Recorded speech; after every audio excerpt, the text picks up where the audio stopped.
Greetings from the Halcyon Parcel Service. Delivery is guaranteed within standard margins of certainty. I've got a special delivery for Alex Hawthorne of the Unreliable. With your permission, I'll see it transferred to your ship. It's a parcel, ma'am.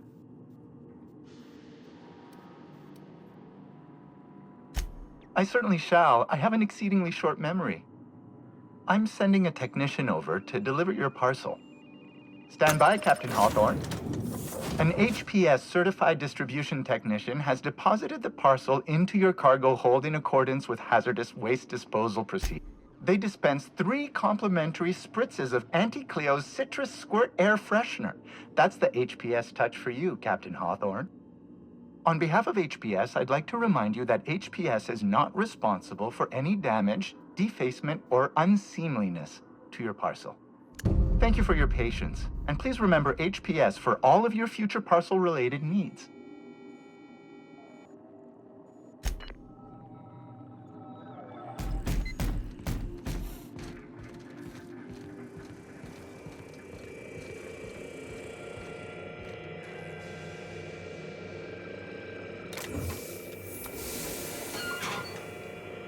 Hawthorne, if you're getting this, something's happened to me. Got mixed up in some shady business on Gorgon. Should have known better. But I landed on something big. And now this job's an itch I can't stop scratching. There's a whole research compound left of the Sprats. I think I'm close to figuring out why. But something dangerous is closer to me. Got the job through one Minnie Ambrose. Top runger who just came into some money, was offering a hefty bid card for qualified help. Trust me, her money's good. Talk to Minnie. Take the job. If I ain't gonna live to see the payday, might as well be you. Consider us even, old pal. Well, that fellow certainly seemed trustworthy. I've gotten jobs from some unusual sources, but this is a first. Congratulations, Captain. I don't mean to sound prim, Captain, but there's gotta be a better way to ask someone to do you a favor. I just want to say, we gotta take this job. This is the closest I ever been to starring in a serial drama. Only thing we're missing is a couple of cameras and a soundtrack. At least this won't be boring.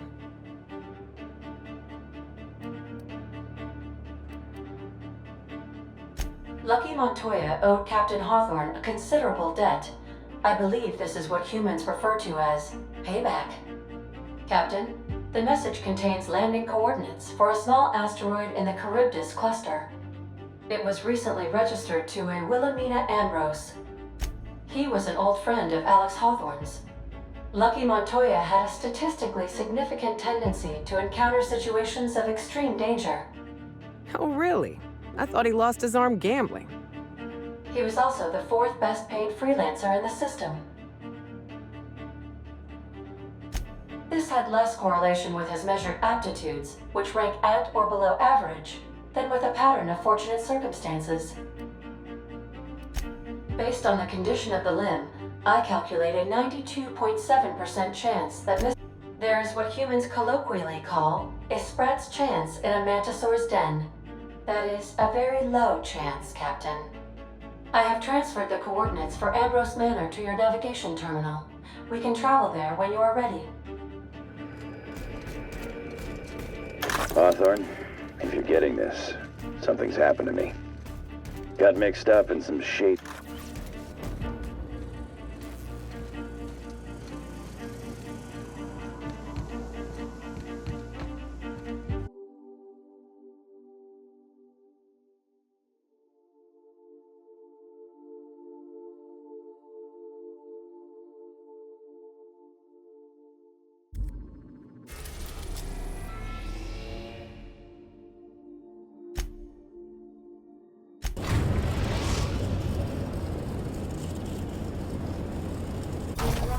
Ambrose Manor.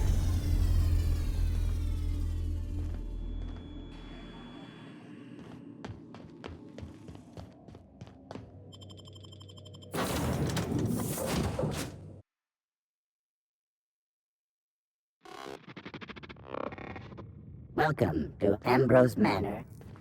We were not expecting company, Please follow. Do not stray from the path. We're not known for going where we're told, but we'll see what we can do.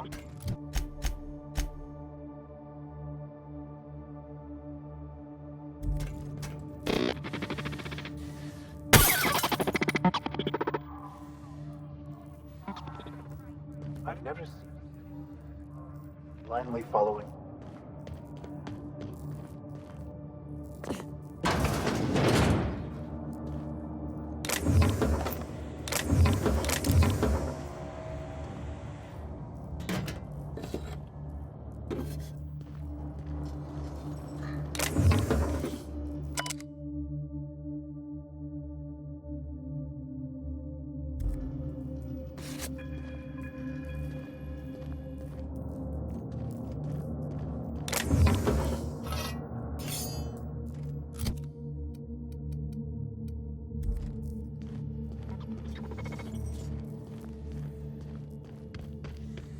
This unit can help itself.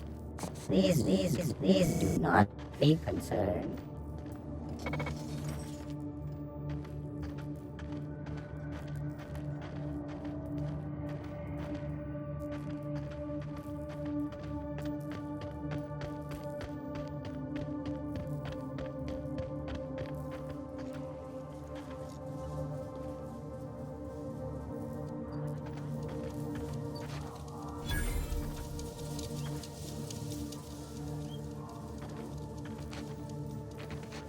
To hide behind.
Virginia Yang, girl detective, or the old fella died. We find a body. Secret.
Dear Wilhelmina, I hope this letter finds you well.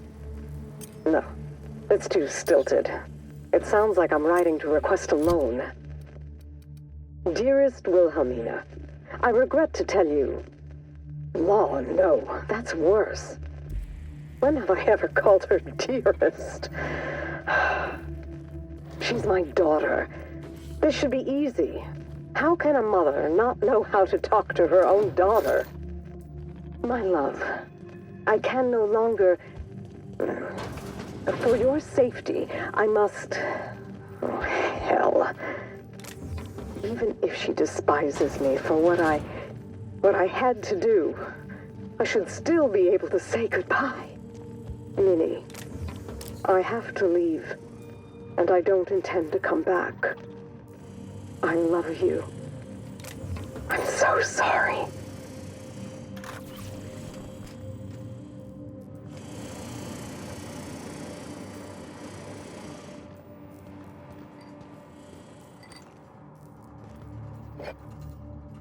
So who the devil are you?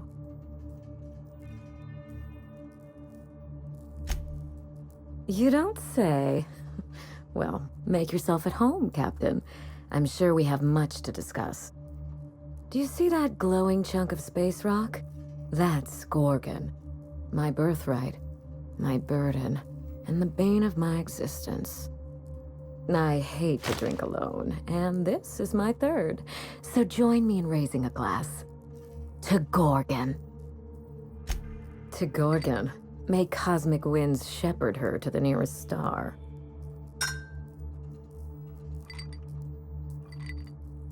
I'm Wilhelmina Ambrose, but you can keep it short and call me Minnie. Now, what brings you to my house, gorgeous? I take it you didn't come all this way for the beverages, the starry skies, or the pleasant company. A severed arm? How positively ghoulish. You know this is a private residence, not a curio shop? Lucky Montoya is my personal freelancer. Fascinating man. Very brooding and theatrical. Always staring into space and twirling a bullet over his knuckles. The more lost we feel, the more we put on a show for others. But if something happened to him... Oh dear.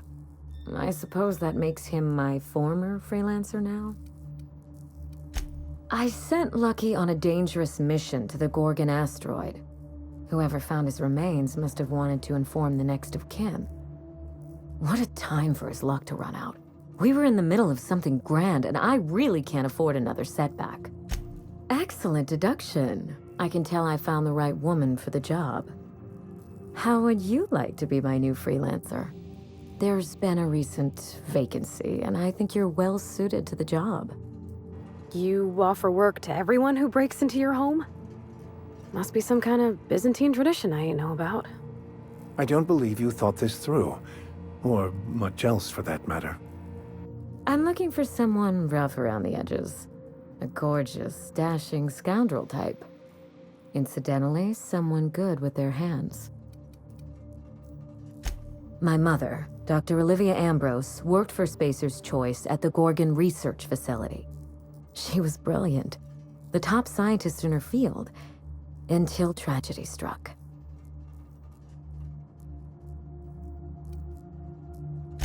I wish I could say otherwise. One day, Spacer's Choice shut down all research and evacuated Gorgon. Everyone had to scramble or risk getting left behind. It was chaos. Employees fled for their lives. Mother never made it home. I'm told she wasn't the only casualty that fateful day. It must have been real hard on you, losing your mother all of a sudden like that. I'm sorry to hear it, ma'am. Thank you. Ambrose ladies are supposed to be resilient to the unexpected, but this was especially hard on me. Mother's name has since been dragged through the mud. Spacer's Choice blames her for the collapse of Project Gorgon, and I just know they're lying. Everything you can imagine and more. Dereliction of duty, circulating anti-corporate memos, taking longer than average coffee breaks. The list goes on. Mother would not have allowed Project Gorgon to fail. Something happened on that asteroid, and my family took the fall for it. The truth. Mother is gone, Gorgon is silent, and I deserve answers. We start where all of this began. With Mother. Whatever happened on Gorgon wasn't Mother's fault.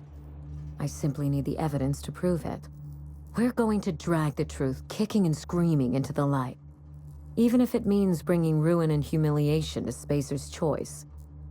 All the evidence I need should be in Mother's journal. You can find it in her office on Gorgon, in the heart of the old research facility.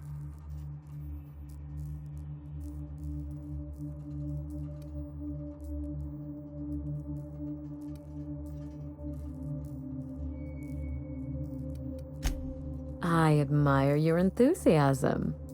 This manor has echoed with my ennui, and I can feel you breathing new life into the walls. When you reach Gorgon, pack a weapon you trust.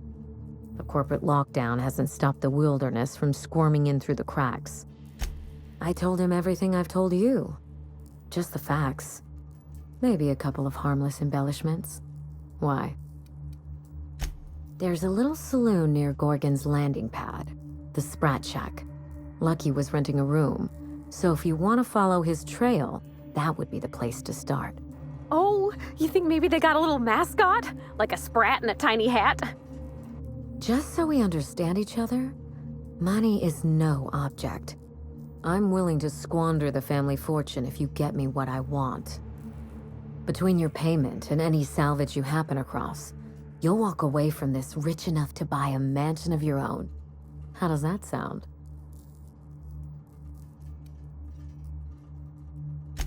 The cash? No one's ever done this before, and the only person who tried is a corpse. Believe me, that's enough. Here's your nav key, Captain. Safe travels.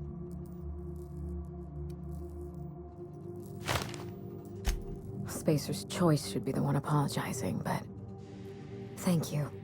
Sincerely. A word of advice before you go, Captain. Trust no one. Mother's office is in the heart of the Gorgon facility. You're free to salvage anything that isn't nailed down. I only want what's mine. Mysterious heiress, unexpected gainful employment. It's like something out of a detective serial. Don't worry about us. We're well versed in helping ourselves to anything that's not nailed down. How do you do? Someone's been snooping around. Not that I mind. It reminds me why I hired you in the first place. For your keen eyes and scandalous disregard for privacy. When I left home, I wanted Mother and Father to know the conditions of my return. I would stroll through the entrance with my head held high, or not at all. I left this place with every intention of returning once the time was right. Yes, that wasn't part of the plan. Fall of Gorgon accelerated my schedule. I thought I would find success in Byzantium. Instead, I must look for redemption back where I began. When I arrived, I was the toast of the town. All fought for the honor of lighting my cigarettes. The attention was sublime. I opened a small firm to help young, impressionable heirs manage their family wealth. Gorgon happened. With Mother's downfall, so too fell my influence in society. I sold the business at a loss. Then I hatched a plan to restore the family name. That plan, as you're now well aware, is... You reminded me of better times. I should be thanking you.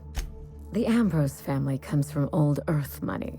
We were pioneers, inventors, and chimerists. Always at the top of our field, never lagging behind. If there's anything else you'd like to know, speak on.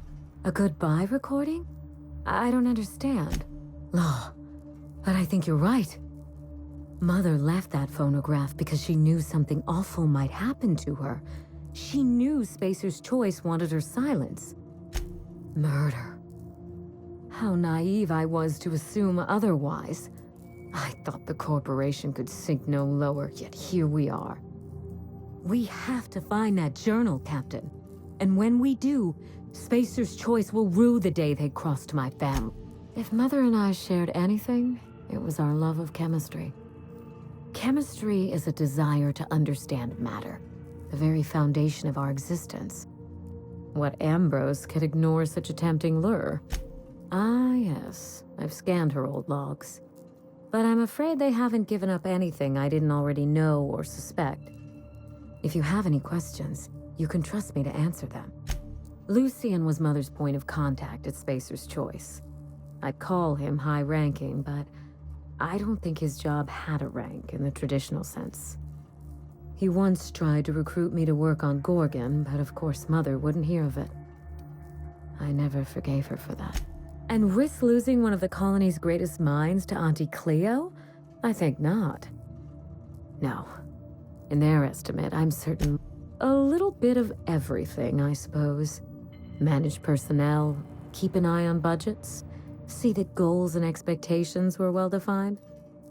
Chemistry may be my passion, but Spacer's Choice recognized my knack for administration. I would have taken the job and perhaps even enjoyed it. Did anything else in Mother's terminal glue your eyes to the screen? Of all the intrigue and mystery surrounding my household, that is what interests you. I do enjoy painting. I haven't indulged in some time, but it's a pleasant enough diversion. I've always been partial to Truth Emerging from the Well to Shame Mankind by Jerome. That painting speaks to me. I honestly don't think I've been at it long enough to have a style. Painting is something I enjoy on the side, not something I chase to perfection. We Ambrose ladies have... Your curiosity is charming, but do remember to focus on the job at hand. You do that. Yes? Regrettable, I know. We used to have a staff to maintain the grounds. Not just auto mechanicals either. It's hard to find good help. And I'm not quick to trust anyone who'd work for me. Present company excluded. I can worry about upkeep once my family name is restored. Until then, this manor is a base of operation. Hideous, isn't it? I've been meaning to have that thing removed. Maybe jettisoned into the sun. Spacer's Choice agreed to double Mother's research budget if she subjected her family to product placement. I swear those eyes follow me wherever I go. Father loved his salt tuna. He was an avid fisherman, you know. But that was long ago. When they moved here from Byzantium, Mother told me he was heartbroken to learn there was no sport. Very well. Ask anything you like, Captain. I've told you everything. I trust you to invest. Of course, my dear. Be seeing you, Captain.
We are now in orbit above Gorgon.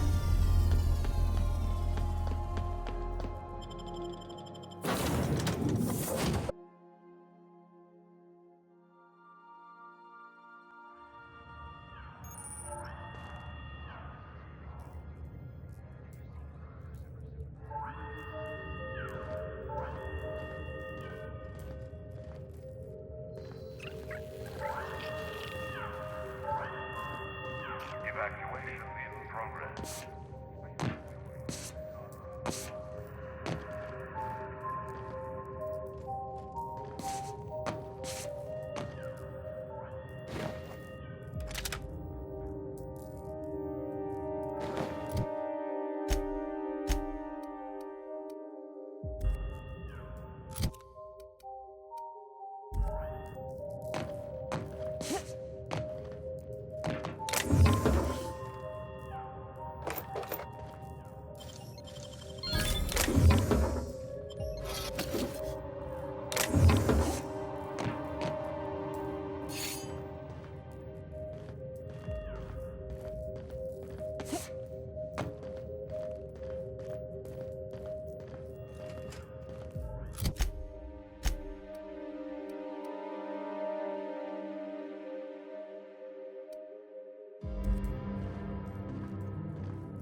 I got supplies if you need them. Hey, you! What do you think you're doing? Just don't give me any trouble, all right?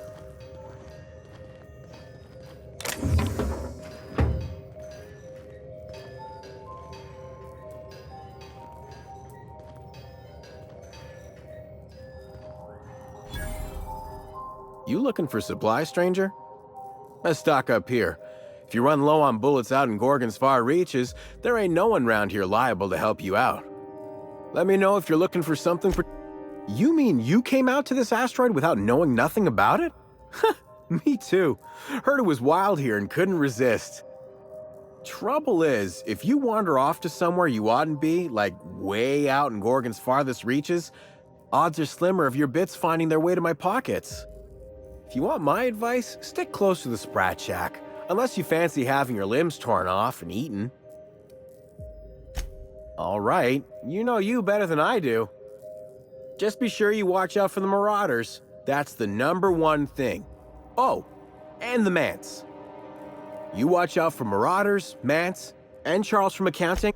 Only the meanest Marauder on Gorgon. And also anywhere else. That man is crazier than a bag of canids and twice as likely to bite. He will bust your head open like an overripe mock apple if he so much as sees you. I ain't joking. He'll snap you in half like stale bread noodles. Sorry, been a minute since I last ate. Charles from accounting is like... Imagine if you took 3 of the most howling mad marauders you could find and mashed them together. That's Charles. That and a rocket launcher. Did I not mention that? Right, sorry. He's got a rocket launcher. Couldn't say. He kills anyone who gets close enough to ask. Look, long story short, you do not fuck with Chuck. Best to avoid the Marauder camp entirely. Yeah? The Marauder camp way out to the east. That's what I heard, at least. And I sure hope you're asking so you can keep a safe distance away. Huh? Oh, you don't gotta worry about that. It's got something to do with that scrapped Spacer's Choice project from way back. Damn alarm's been hollering at us for 5 years if it's been a day. You know, I don't dream anymore. It's all, please evacuate in an orderly fashion.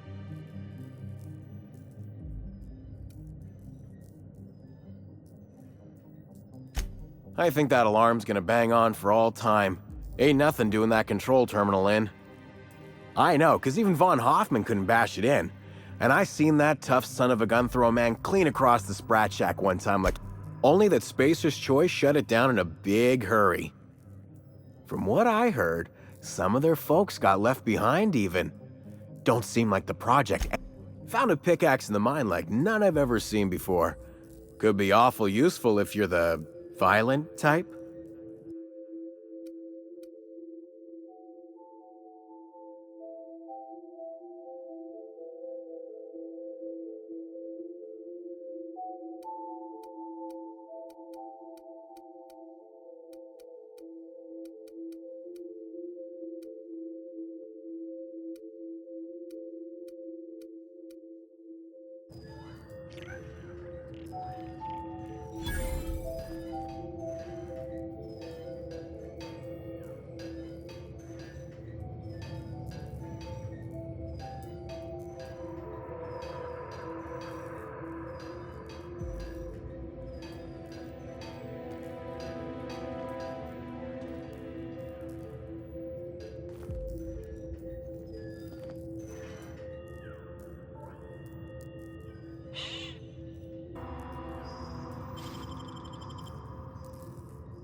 This unit is currently in wait cycle. Please return later. Error. Tilt alarm engaged. Entering emergency reconciliation mode. This unit will now engage. Oh, this unit is currently. Please return. Have a better.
Come here. Let's have a chat.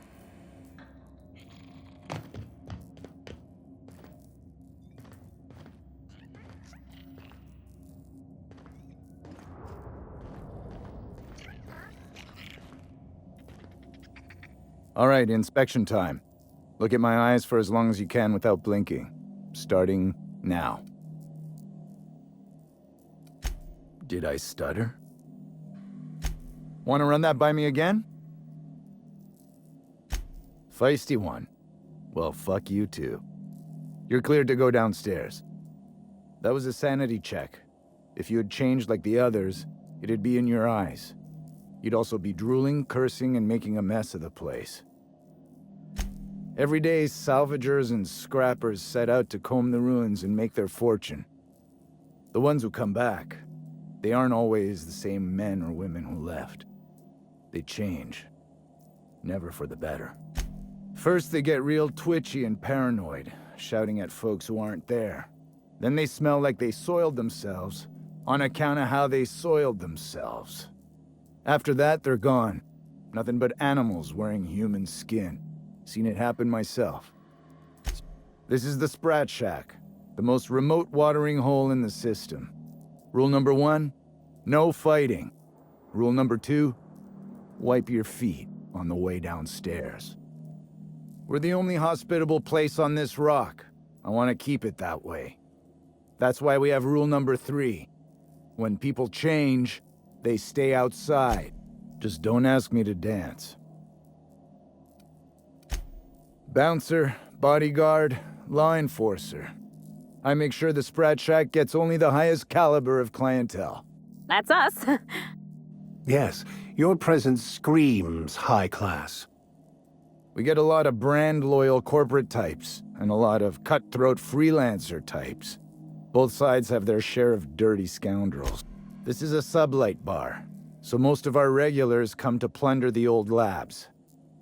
The facility's locked up behind miles of red tape, so progress is slow. A lot of time to drink, and something bad happened here. Spacer's Choice was developing chemicals. The kind with nasty side effects. Marauders outnumber the rest of us 10-1.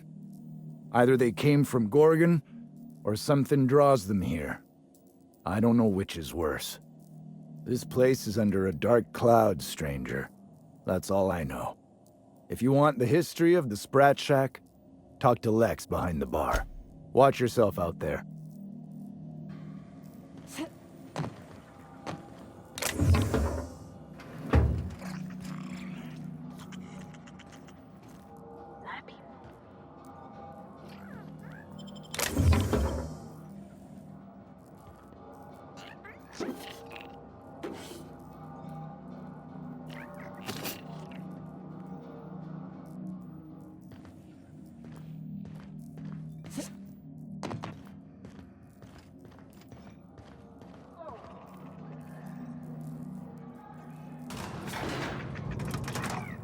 Iniquity. How refreshing.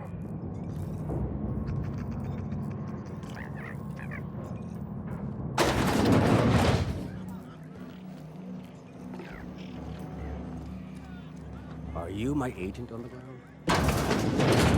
I've been sent to meet a certain someone about a certain piece of merchandise. They're supposed to use us.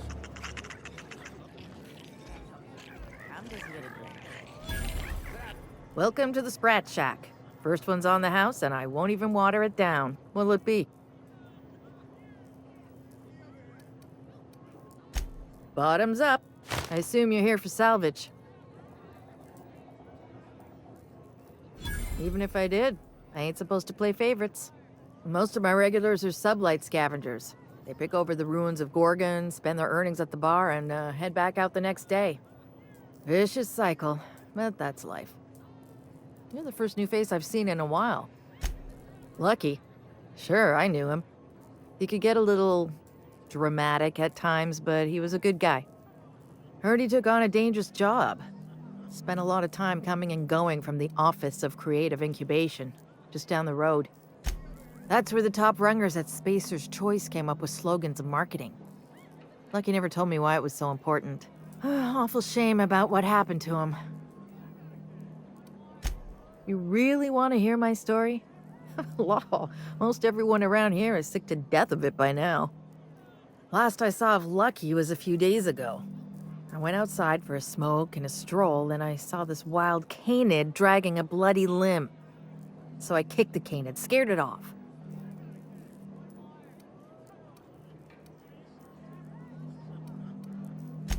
Get this, the canid was chewing on an honest-to-law human arm. Lucky's arm.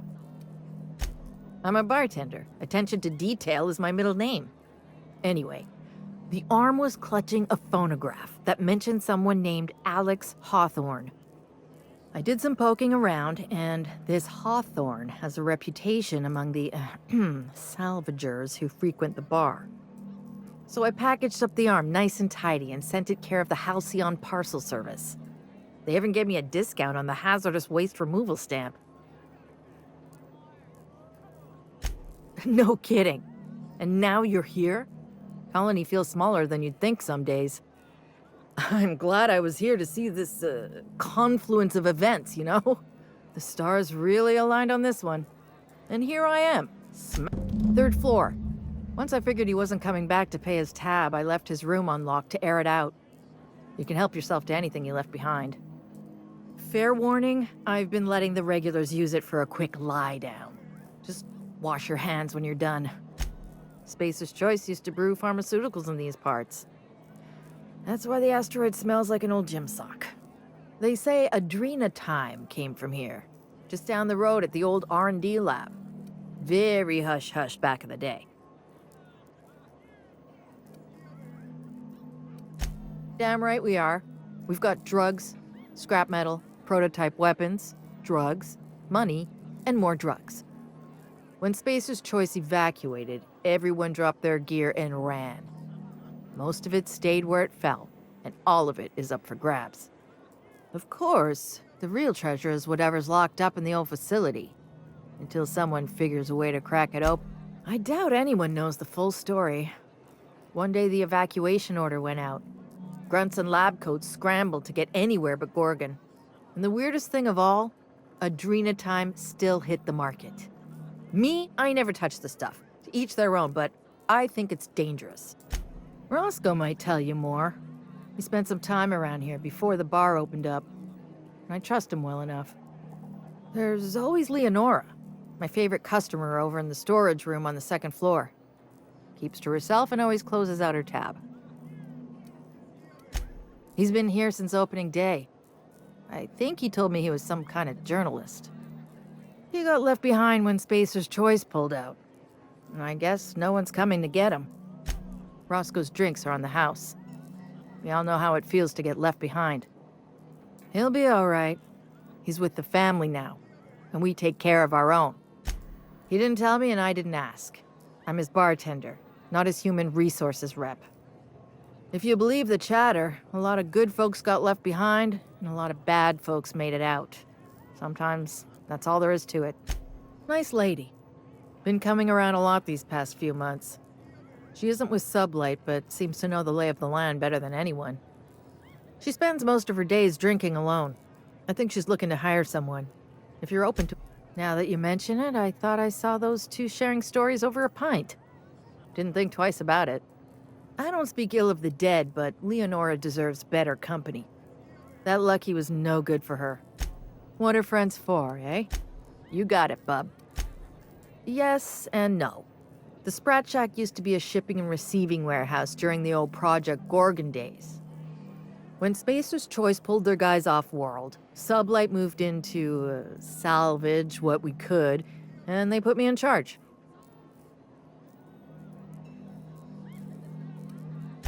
Yes and no. We're doing a lot more than squatting. We're classing up the joint, keeping the riffraff outside where it belongs. They didn't even serve drinks until I arrived. Talk about wasted potential. Yes and no. Rumor has it there's a Sprat wandering around the Groundbreaker, and he's the legal owner of the Sprat Shack. Hagen's idea.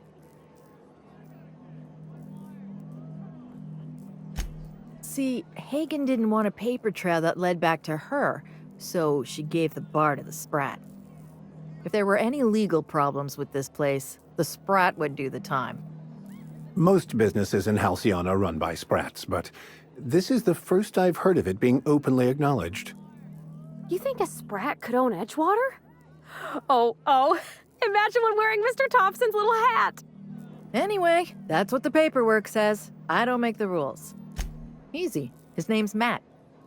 The beautiful thing is, no one could tell Matt Sprat apart from an ordinary vermin. I think that's kind of the point, to send the authorities on a wild Sprat chase. Never thought about that. Shit, someone could have eaten my boss. As far as business arrangements go, this one's a head-scratcher, but they say it's all above board. Yes. And no. Again, that one was Hagen's idea. Thirsty people come and go from all over the colony, mostly on the way to somewhere better. Some are well-connected, and not everyone pays with bits. That's how we get the unconventional goods anyhow. Sublight keeps us well-stocked with the essentials, by which I mean booze. Name your poison.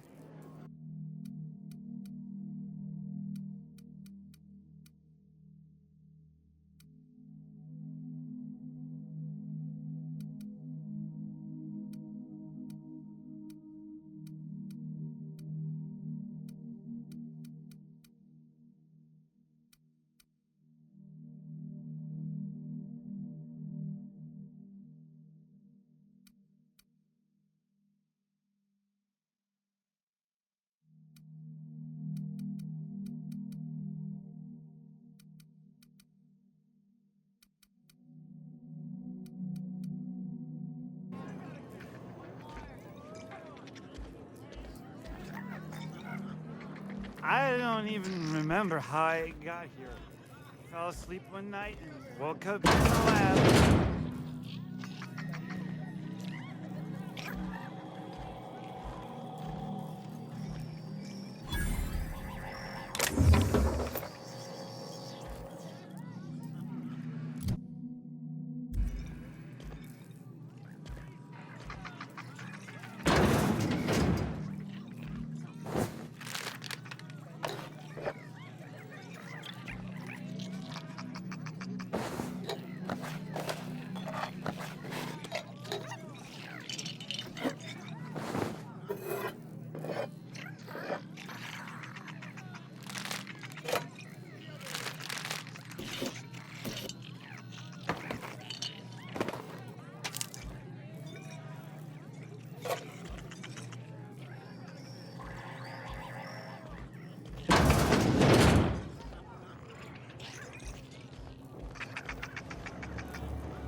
Did you bring the payment? I don't know. Did you bring the goods? No payment, no goods. Give me a taste of the goods, just so I know I can trust you. You can't trust me. Now, did you bring the payment? I don't know. Did you bring the goods? Carry on.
Maybe not. Jerome would have loved this place.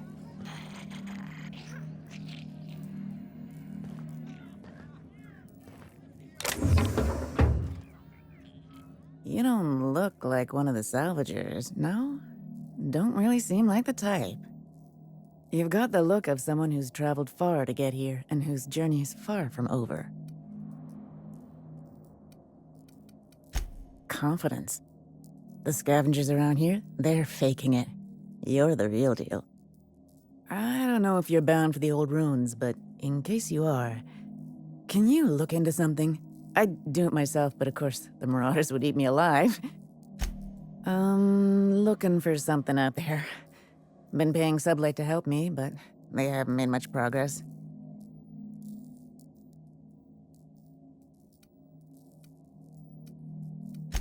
It is to me, but apparently it's junk to Sublight.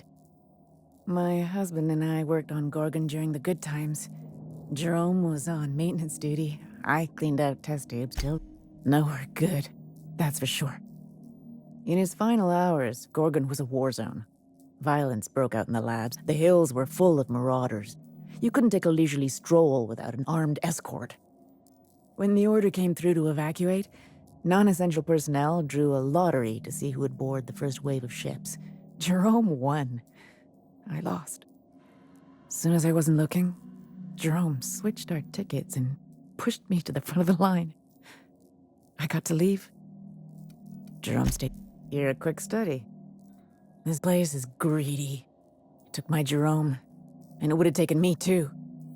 I just want one thing back. His old hip flask.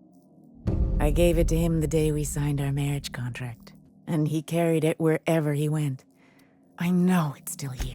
No point in denying it, he died on this rock, likely torn apart by marauders, unless he took care of himself on his own terms. I don't like to imagine what happened, but I know I have to. You'd really do that for me? Law, and I'll bet you're worth 10 of those Sublight sprats. I don't have much, but if you help me, there's a little set aside for the occasion. Jerome used to drink with his buddies in a small kitchen opposite the maintenance shed. Yeah?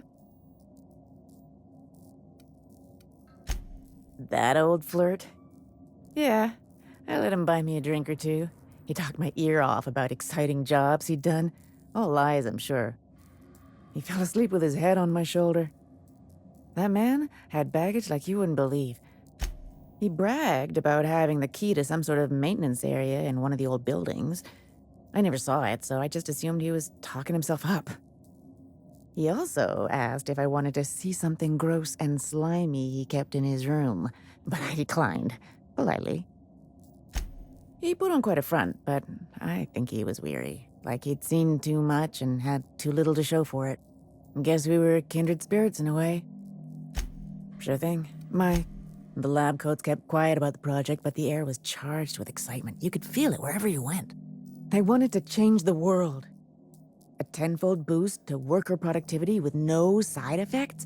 Who wouldn't salivate at the thought? I don't know what went wrong, but when the shit hit the fan, it sprayed. The lab coat. They wanted. I don't.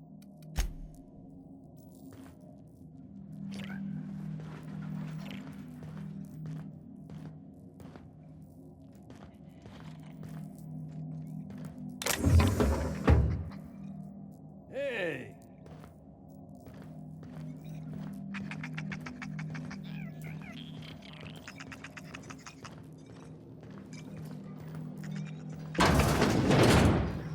Huh. Wonder if they could... Nah, who am I kidding? What's the story with this place anyhow? Used to be a shipping warehouse. Supplies came in, deadly chemicals went out. Who told you that? I worked here back in the day. You're pulling my leg. Nope, it's true. In the old days, I felt like I was part of something important.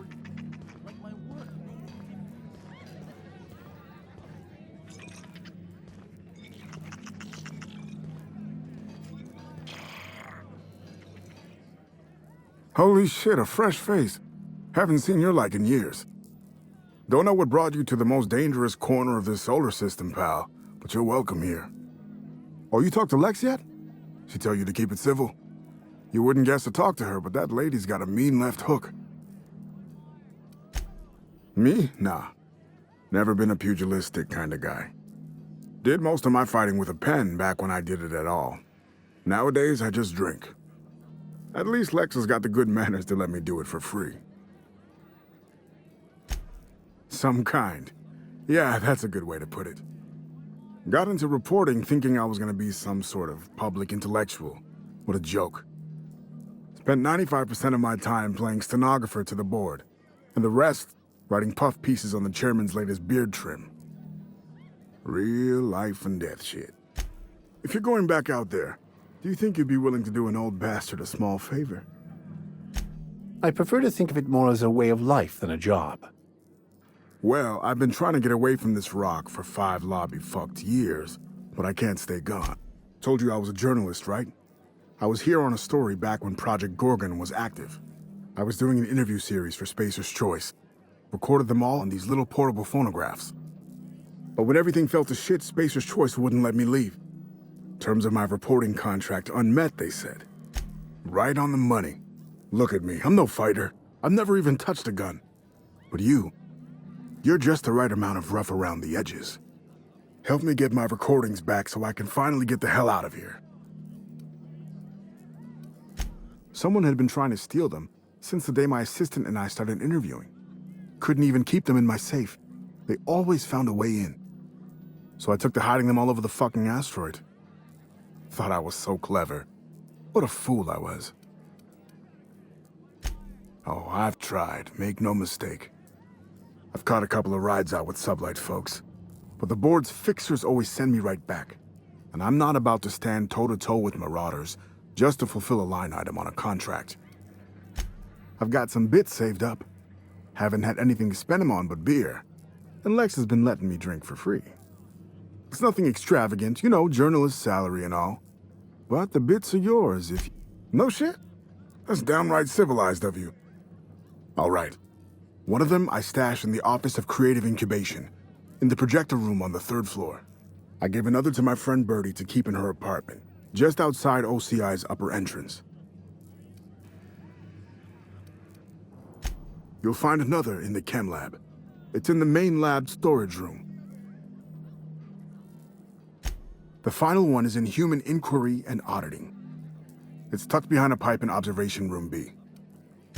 What with the test subjects running loose, the researchers were surprisingly unobservant. Strength to your sword arm, friend. And thank you.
You here for salvage?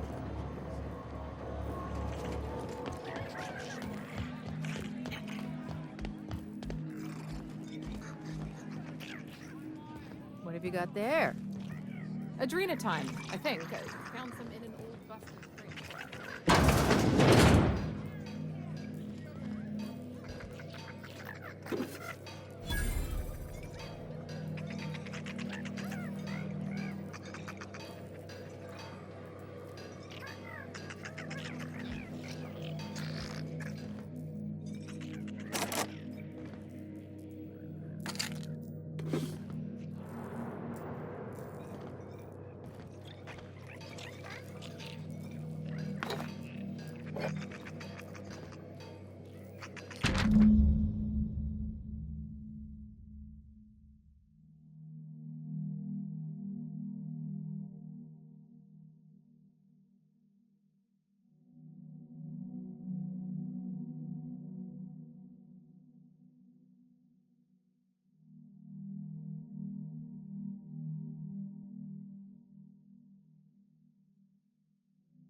What strangeness have we involved ourselves?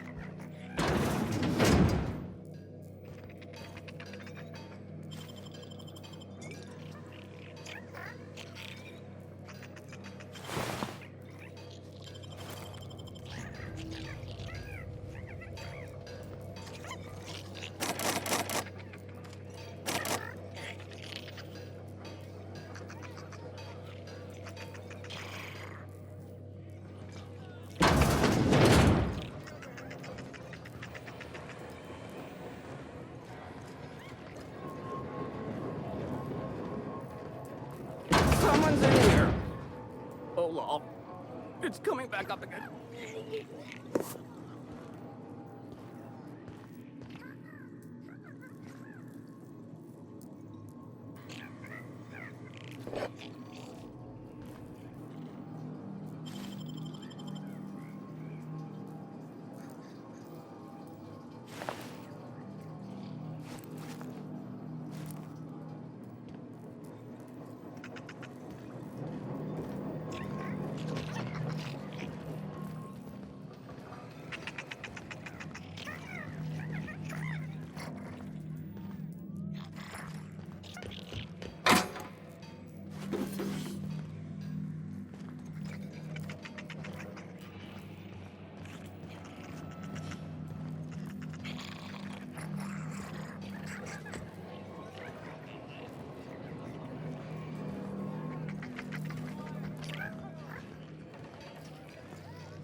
You're a humbug, Trixie, and worse, a thief. I can't steal what's lawfully mine, you tangle-footed dimwit.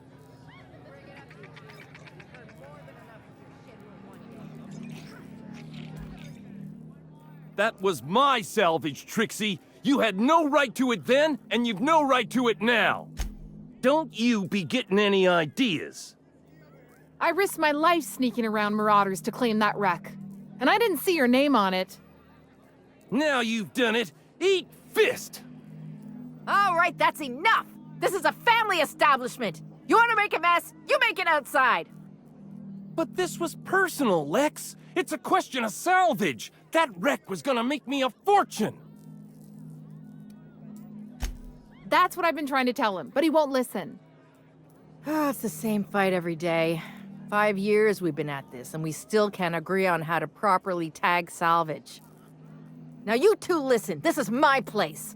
While you're in the Sprat Shack, you'll sit quietly, or I'll forbid you to come here at all. Is that understood? Fair's fair. I'll have a stout, and we'll settle this later on our own terms. It's no good to leave a fight unresolved.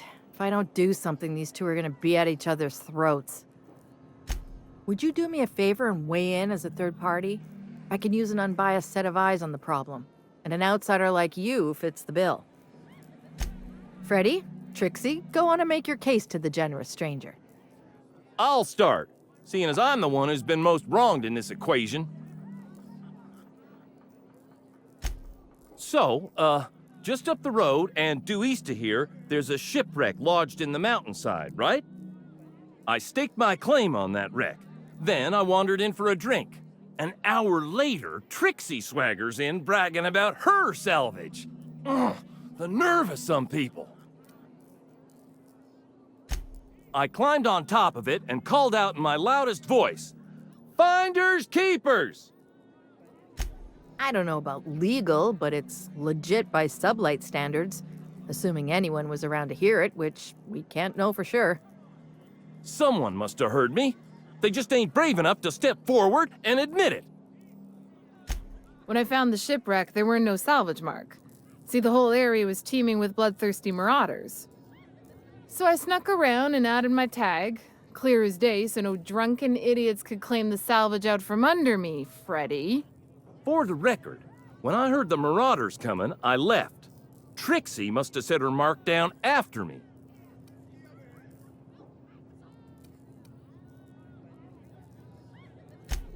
quit leading the prosecution, Hullhead. Anyway, that's my story, ma'am. I drew an X in the dirt, with my toe.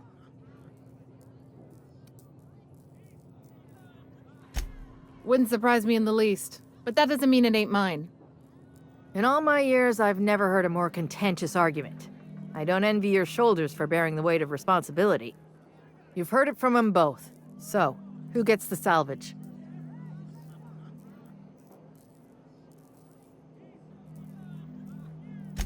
That ain't no kind of fair. She ain't even from around here, Lax. Here's a six-pack on the house, plus your fee. Maybe now we'll finally get some peace around here for a change. A little too often, if you ask me, but that's the sublight way. Anything worth doing is worth fighting over. Freddy's a blathering idiot, but... he's my blathering idiot. Nation such as that.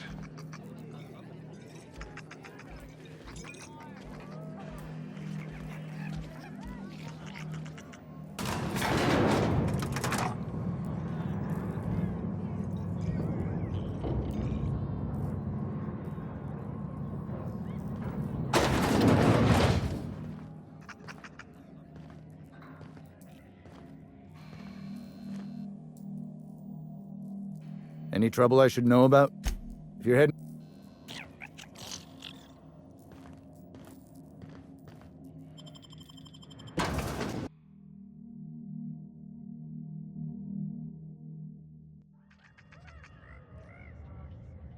We're gonna finish your work.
Energy efficiency.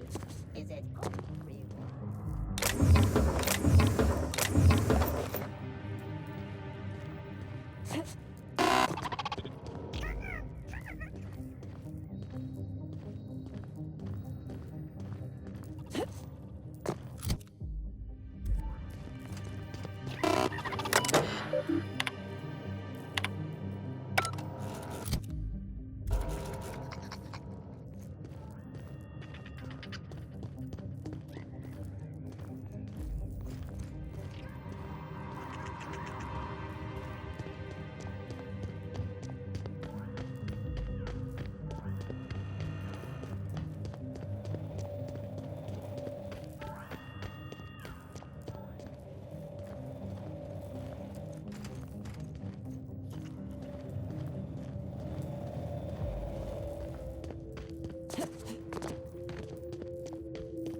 As always, anything you'd like to discuss?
Dr. Ambrose, tell me about Adrenatime.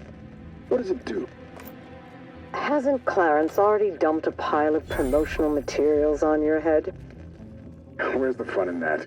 My listeners want to hear it in your own words. It's an injectable drug that improves a patient's speed, awareness, mental acuity, and endurance. In moderation, Adrenatime will uplift the laboring classes by strengthening their minds and work ethic. That's quite the mission. What's driving this vision of uplift? I am a solutions-oriented woman. I see a problem and I am moved to solve it. Poverty is one such problem. Through science, I believe we can improve the poor, and in so doing, improve Halcyon.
I've stumbled onto something big.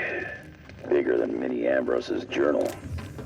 Spacer's Choice wasn't making Adrena time for humans. They were making it for canids.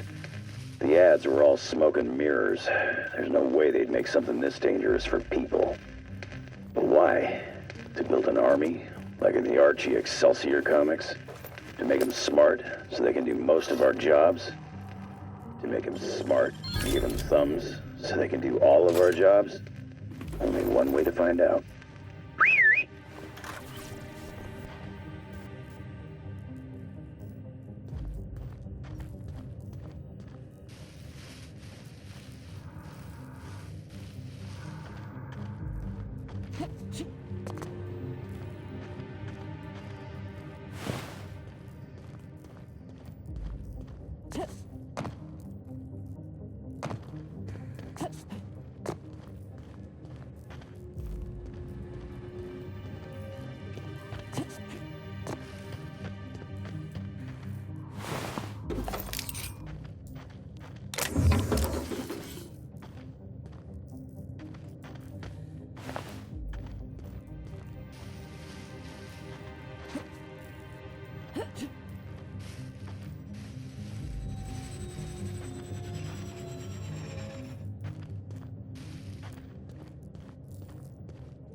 folks just like...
thought I knew the OCI backwards and forwards. The Marauders got a way of finding every nook and cranny on this rock. OCI. Fancy joint. Smells like Wentworth's and leather. A real slice of Byzantium. You don't set that up unless you're planning something big. Adrena time? Sure. But something tells me there's more to the story. Got a hunch to follow up on near the old mines. I'm leaving this here, in case I gotta come back.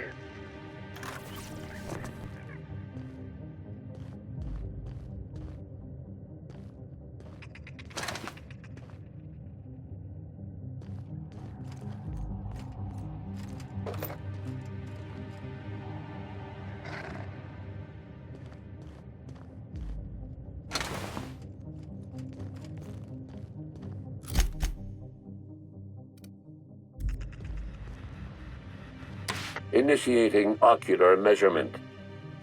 Measurement complete. Ocular identification complete. Welcome, Clarence Mostly. Access granted.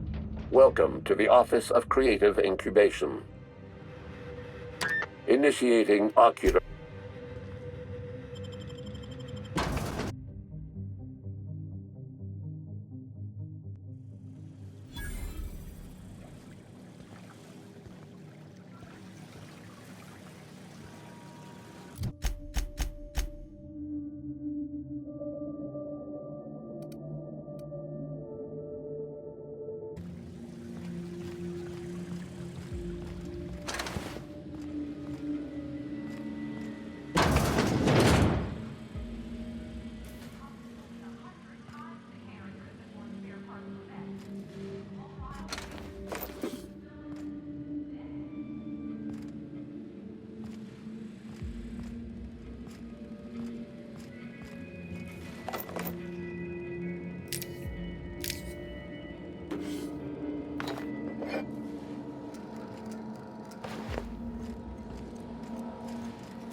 Unreasonably proud.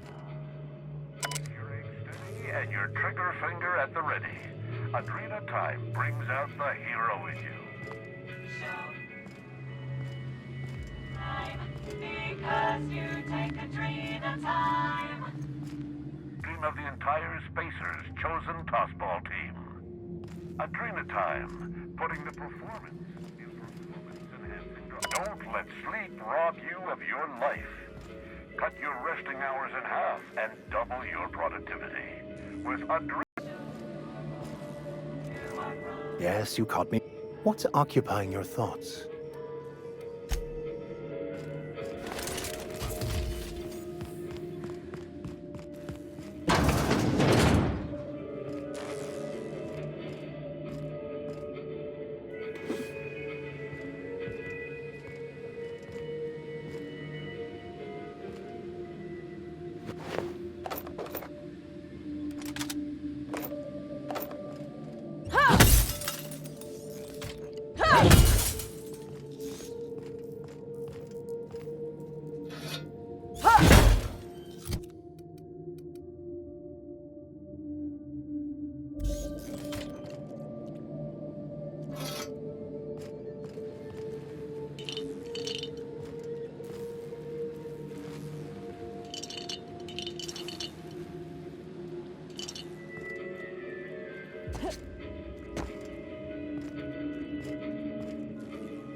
Gonna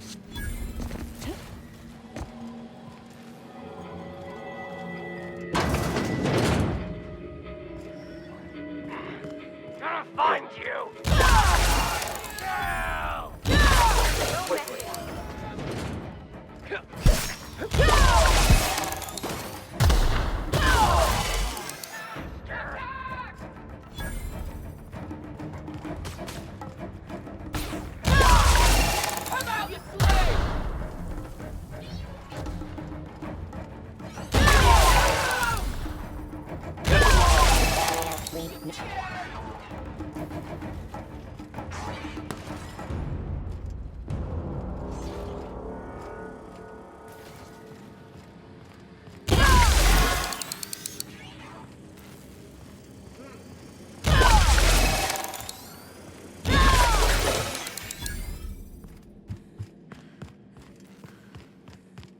I smell blood!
I wonder what corporate drivel they show.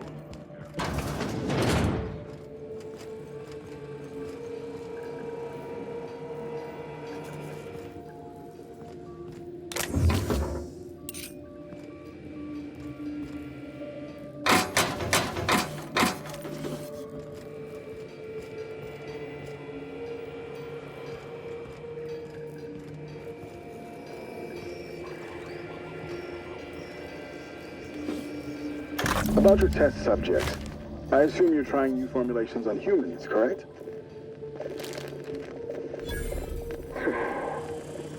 Where do they come from, Dr. Ambrose? They come from Tartarus, don't they? They do? Why the reluctance? Providing life-affirming employment to the indigent, the criminally indigent? Well, that's a social good, don't you agree? I have a staff meeting to attend. Excuse me.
Process sweeping. Incoming!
products and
I knew I heard a little weasel sniffing about.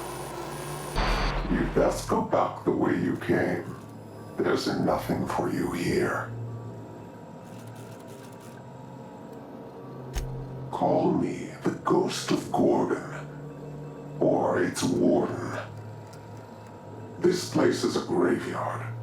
All that was done here should be forgotten and left to rot. I did, and I am prepared to do worse if you ignore my warning. Gorgon is the birthplace of marauders. We created them here, in this very facility. They are our This whole colony is a result of those two things. But marauders? Spacer's Choice really outdid themselves, didn't they? That don't make any sense. How could marauders get to Edgewater from all the way out here? They hold no fondness for trespassers. I've placed the facility under emergency lockdown to keep them safe. Let the marauders die in peace, or I will make certain that you die with them. I thought it was just through dehumanizing workers and crushing their spirits, but it seems like that wasn't quick enough for Spacer's Choice. Mr. Thompson used to say marauders are just folks whose spirits have been weakened by charity and laziness. You mean that wasn't true?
Process searching for...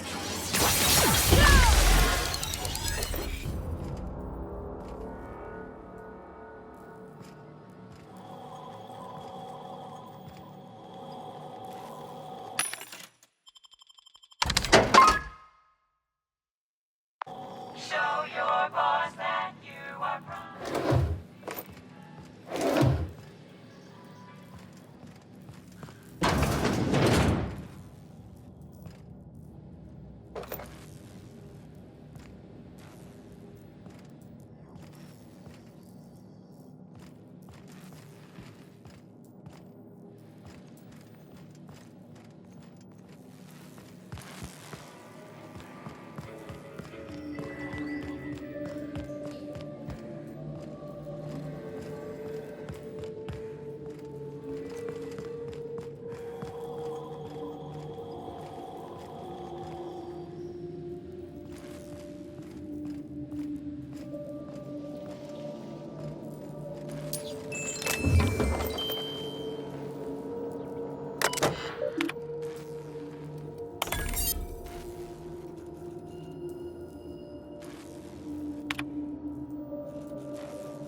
power we're looking for will push us low of corporate wrongdoing.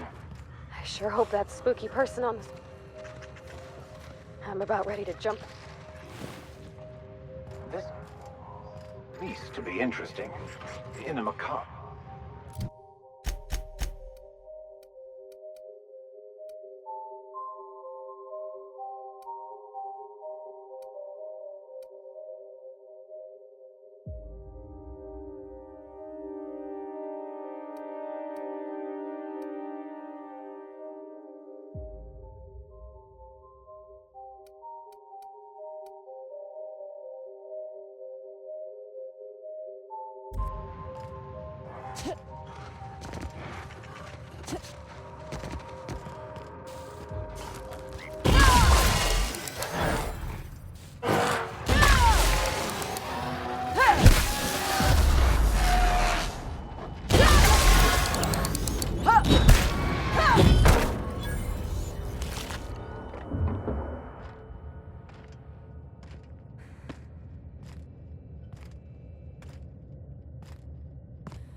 I figured the mines were gonna be trouble. Didn't think they'd be crawling with mants. Must have gotten out of HIA a while ago, because they've been busy here. Something about the tunnels here gets under your skin and into the worst parts of your head. Makes you feel not yourself. In case I don't make it out of here. Marauders.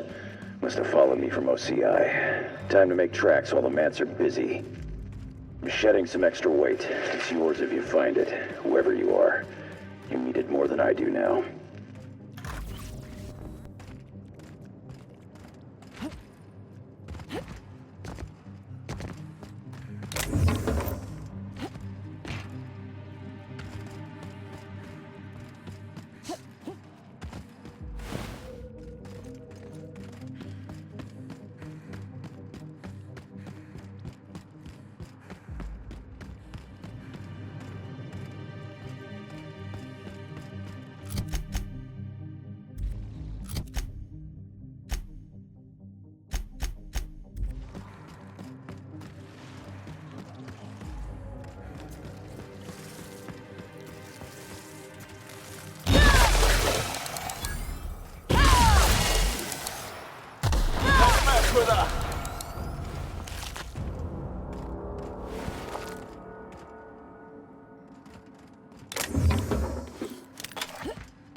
Benji.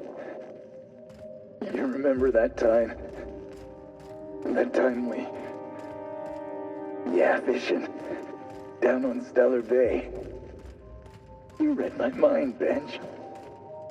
Black sun on the water. Waves glinting like teeth. Swallow us whole. That sky.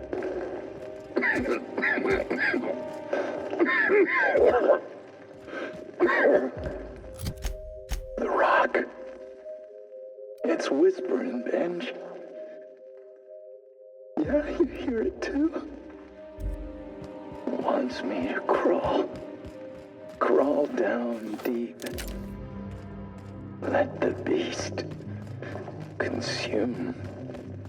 Benji. Can't hear you. You breathing? Ben? Ben?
You were our vicar?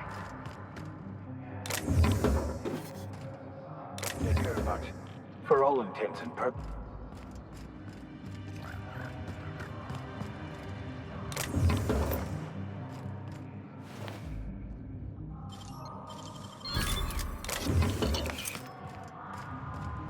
We all made our mistakes.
Just now. Did you hear that? I thought I heard a scream. You sure that weren't the stellar winds through the canyons, mister? Why, it's the sound of fine goods screaming out to be purchased. Pleasure to meet you, sir or ma'am. I'm Carl, and as a customer-defacing representative of Spacer's Choice, I sell only the finest. What can I get you, prospective customer? New handgun? Pack of smokes? Stab in the face? Ha!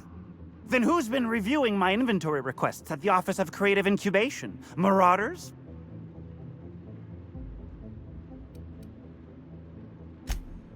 Oh, please. My coworkers aren't that bad. But don't trouble yourself with company business, sir or ma'am. Trouble yourself with my... Sure they know. I don't think they'd misplace their top salesman of the last 6 quarters, do you? Oh, Spacer's Choice knows. Spacer's Choice knows everything because he tells them. He's always watching. The Moon Man! And play right into his hand? Are you mad? He wants Spacer's Choice to think I'm crazy, you know. But I know what I am. I'm a good employee. You hear that? You sprat bastard! I'm a good employee! He'll get his. He comes after my job? Oh, he'll get what he deserves. At any rate, how can I help Spacer's... I'm not okay. I'm Carl. And yet I feel fantastic. My body screams with energy. My hands burn with new strength. I haven't slept in 4 days! And it's all thanks to the magic of Adrena time. Spacer's Choice. It dulls the howling ache inside your bones! Mister, you don't seem too good. Is there anything we can do to help you? At any rate, how can I help Spacer's Choice help you? Target demographic? Great stuff! Best stuff there is! Oh, for years now. The company gave Adrena time to the sales team so we'd be able to describe its many wonderful benefits. I've taken it ever since. Adrena time helped me get ahead and stay ahead. That's how I got to where I am today. Say, the finest dust cover.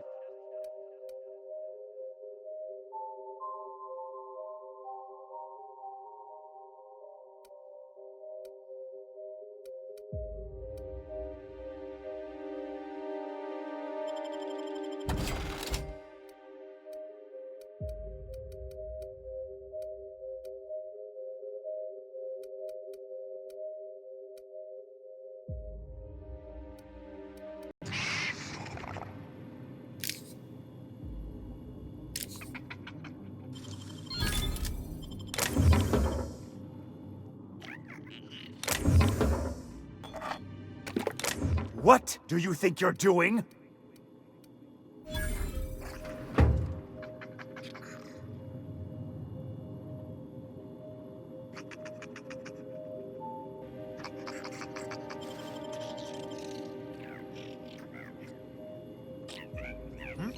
What do you think you're doing?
And I say you're wrong.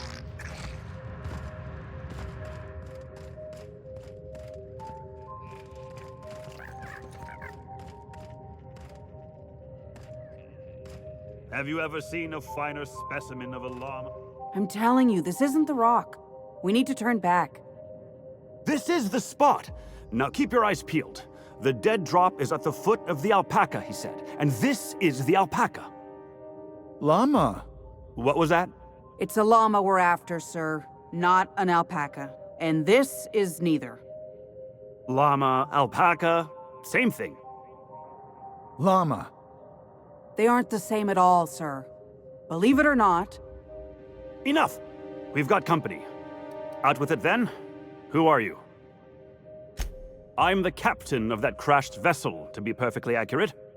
Why start now? What was that, First Mate? Just talking to myself again, sir. We're on the hunt for a package. It's supposed to be at the foot of this handsome-looking alpaca-shaped rock. Llama?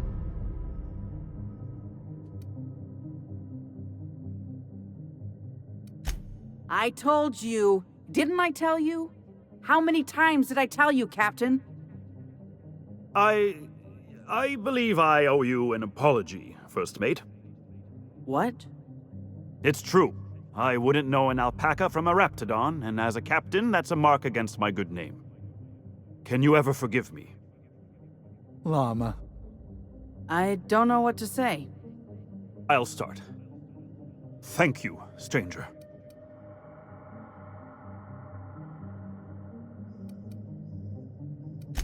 I suppose she's right.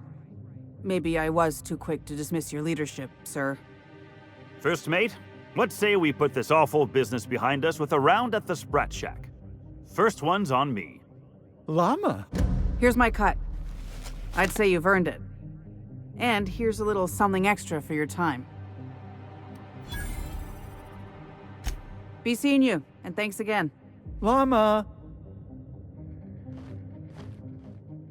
If I need any more I don't even know anymore. We spent so long arguing about what is or isn't a llama that Captain Babbage has a lot of strange contacts in the parcel delivery.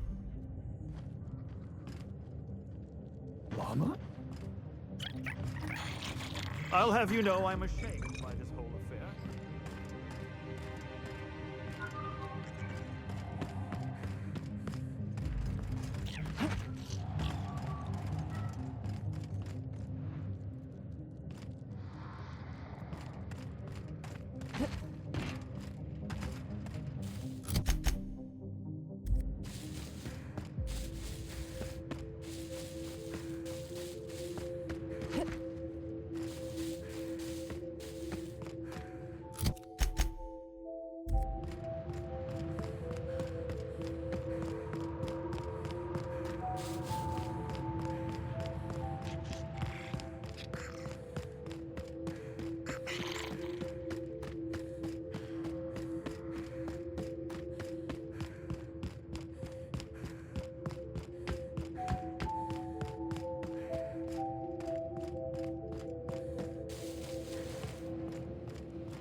That's the last of them!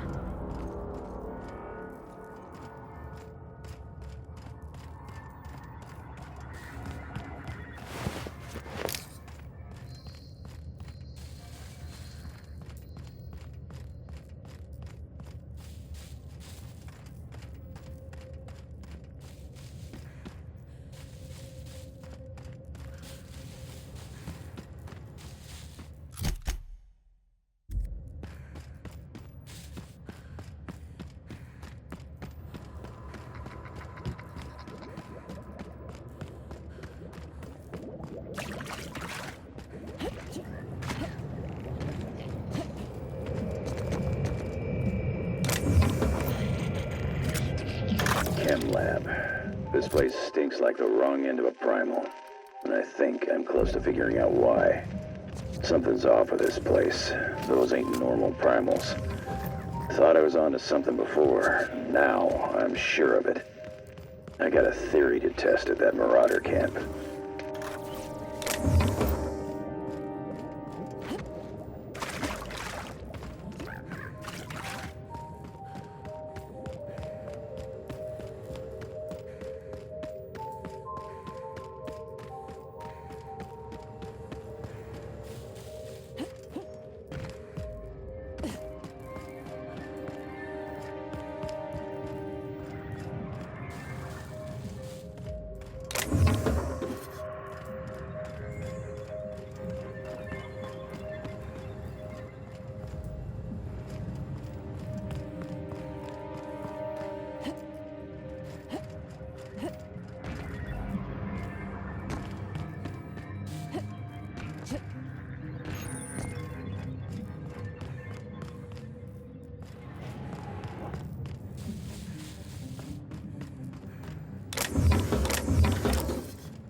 does a man become marauder?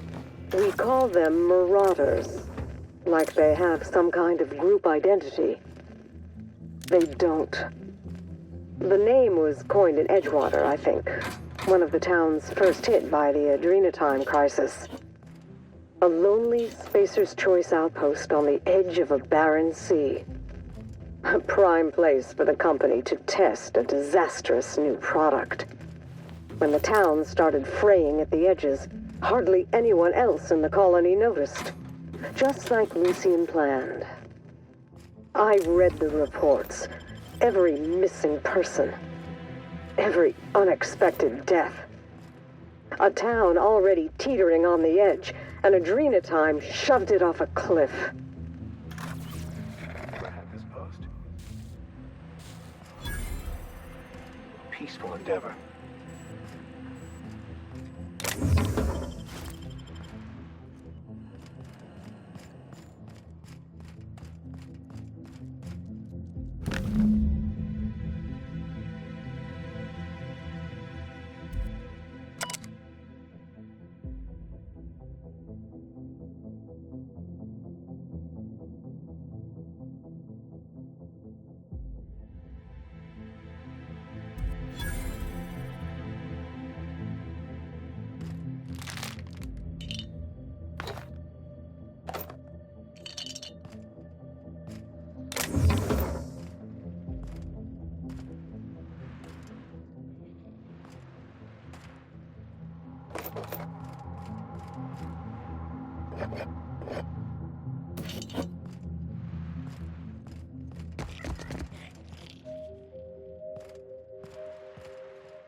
Tell me about the production of adrenatime, Dr. Ambrose.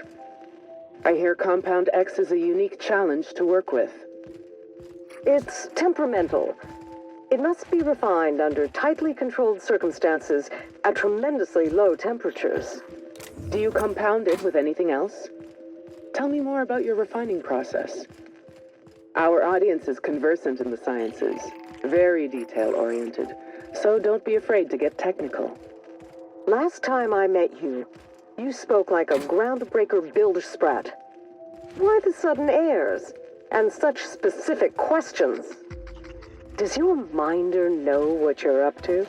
Does he suspect you're a spy? Pardon me.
something awful.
This is my second month on Adrenatime. It's like the color came back. Like I was tuned to the wrong band all this time, and now the static's gone. I'm finally clear-headed, focused. There's so much I'm excited to do. I feel like me again. Side effects? I guess I've noticed people staring at me a lot more lately. Hard to talk to them sometimes. Feels like they don't get it. Maybe they just don't trust it. Or maybe they don't trust me.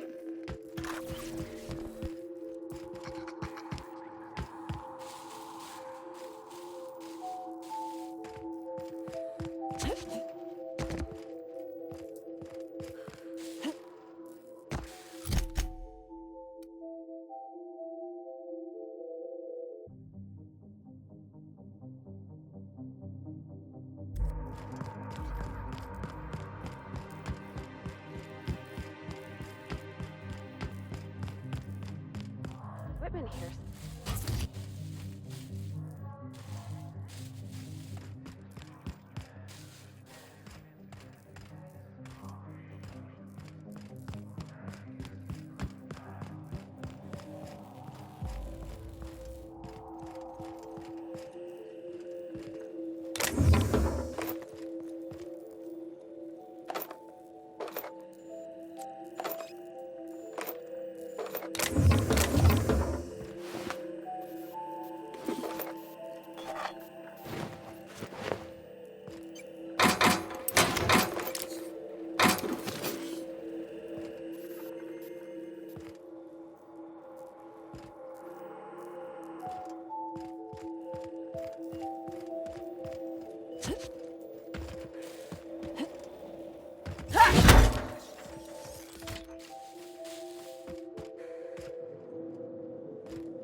You hide!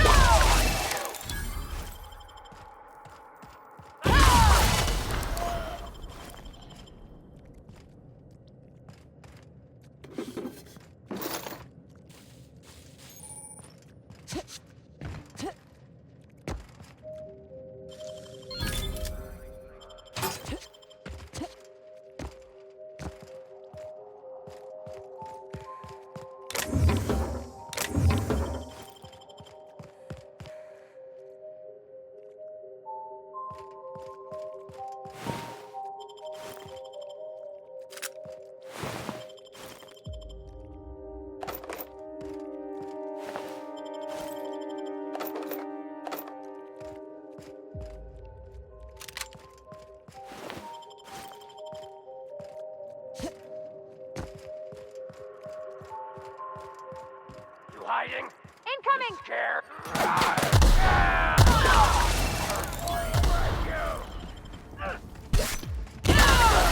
Hear that? All right?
You find anything out there, you let me know. That's it, all right. Law. Still smells like his whiskey, his cigarettes, and that awful cologne he bathed in every morning. Here. I saved up for this, just in case I needed to go out into the ruins myself. Truth be told, I'm glad I never had to use it. You didn't happen to find anything else out there, did you?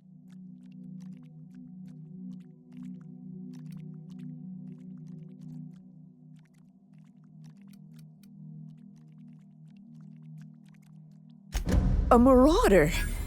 You're telling me he's been alive all this time? Don't tell me that's the end of it. Was there anything else?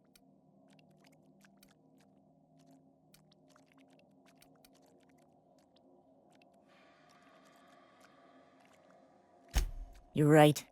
Wherever Jerome is, he's gone. Marauders are just echoes of who they were, full of hurt and anger. Jerome got me out of Gorgon. I can honor his memory by staying out. Time to hit the dusty trail. I think he did the right thing, Captain, but I hope she doesn't try to go after him. It was a harsh truth, Captain, but a necessary one for her to hear. Thanks again, stranger.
Did you manage to find those recordings?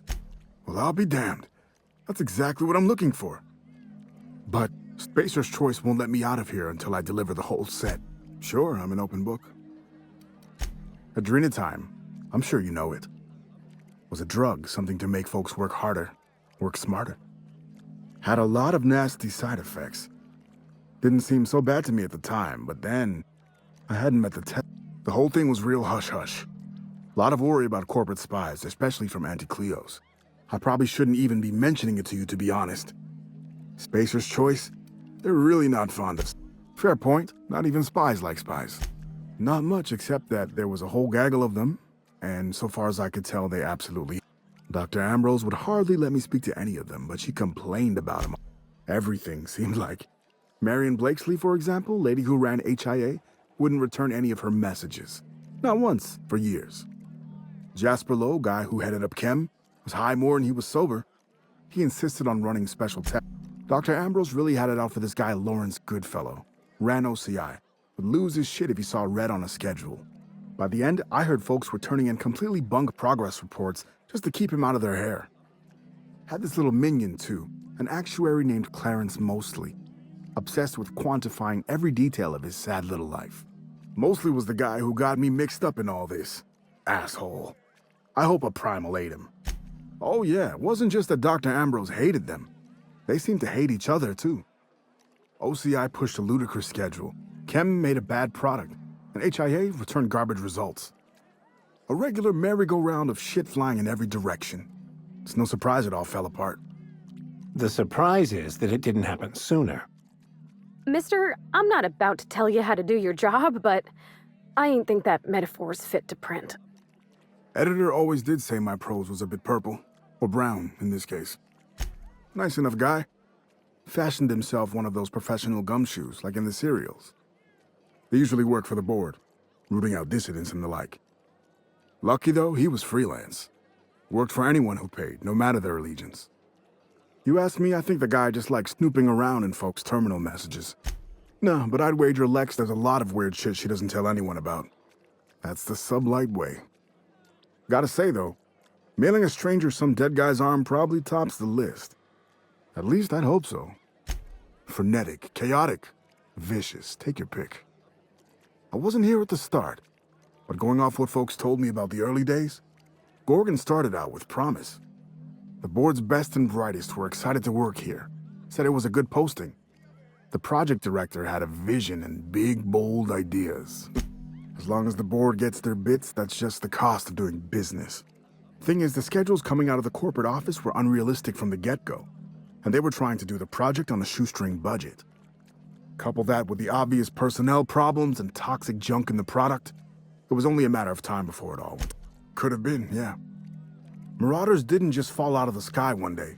They were made here on Gorgon. How, though? That's the question. Sprat Shack legend has it they crawled up. I think the drug they were developing here turned people into marauders. Not on purpose, mind, but over time. Marauderhood's not the flu. It ain't contagious and they don't reproduce. So how else would they get all over the colony? Not an unreasonable theory, and definitely not out of the realm of possibility for a Spacer's Choice product. I don't have proof, mind. It's just a hunch.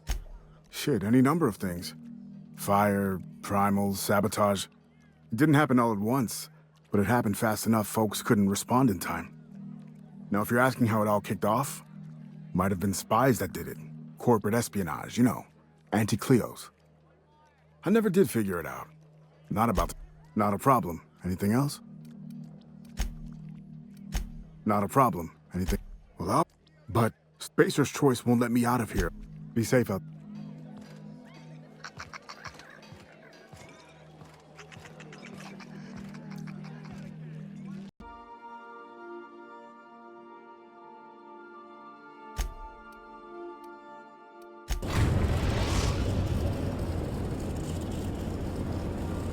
Captain, transmission request from Ambrose Manor.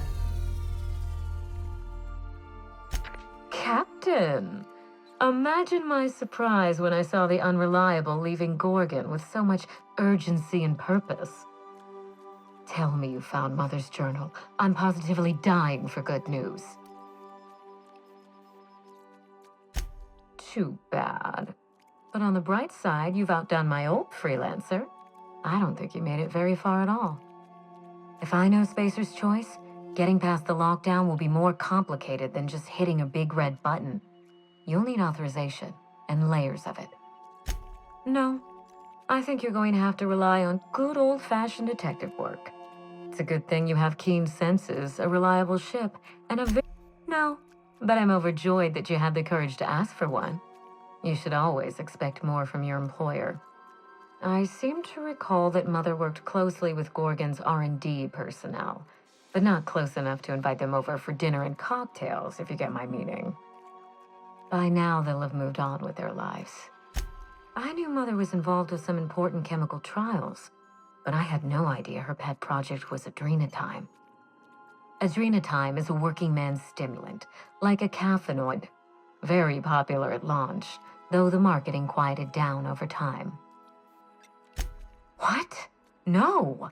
I mean, there's some very morbid wording in the fine print, but I had no idea adrenatime could make marauders out of people. That's it. That must be it. Spacer's Choice is keeping their dirty little secret about adrenatime off the record. We have to find Mother's journal.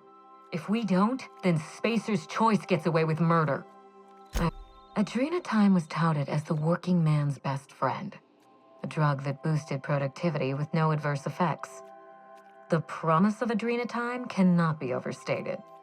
Exhaustion and fatigue were supposed to be obsolete. Workplace accidents would be things of the past.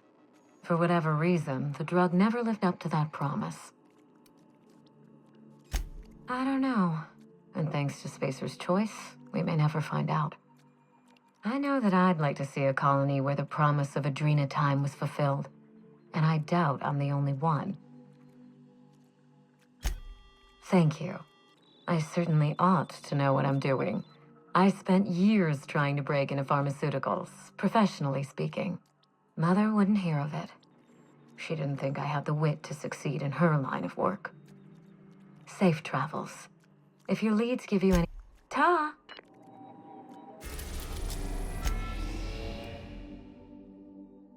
We are now in orbit above Byzantium, Captain.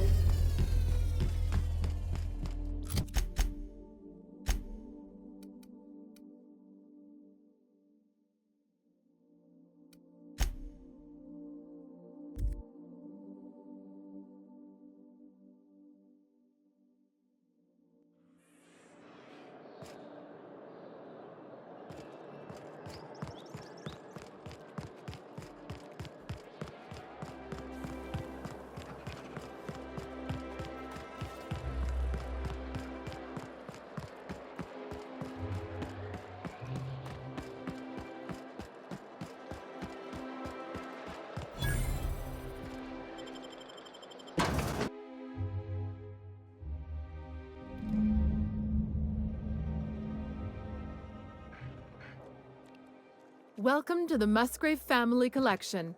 Still a work in progress. If you're here for the annual Canid review, I'm afraid it's already over. Only thing going on behind those doors is good, old-fashioned lawful behavior. This greeting constitutes your confidentiality agreement. You hereby agree not to disclose the location or existence of these... Exactly. You do catch on fast. Now then, how can I help you? Mr. Mostly is indeed attending our event, although I am disappointed to discover he did not officially enter his Canid Laplace into our competition. You should find Mr. Mostly just inside the prep room. Head inside and take the door to your left. We find that our clients enjoy the appearance of participating in illegal activities. Secrecy contributes to a feeling of indecency. The Musgrave Family Collection was intended to be a gallery of fine art. And here we are, using this place to practice semi-legal Canid shows. Scandalous, isn't it? That's privileged information. I really shouldn't tell you. That's a fair point. All right, I'll tell you. But just keep this between us. The Musgraves own one of Earth's largest private collections of art and literature. They were going to have the entire collection shipped all the way to Halcyon. Unfortunately, that collection never arrived. We haven't heard anything from the delivery convoy, and there's some purely hypothetical concern that the collection might be, well... I was going to say indefinitely delayed by unforeseen and unknowable circumstances, but yes, let's go with that. Anyway, that's as much as I can tell you. Will there be anything else?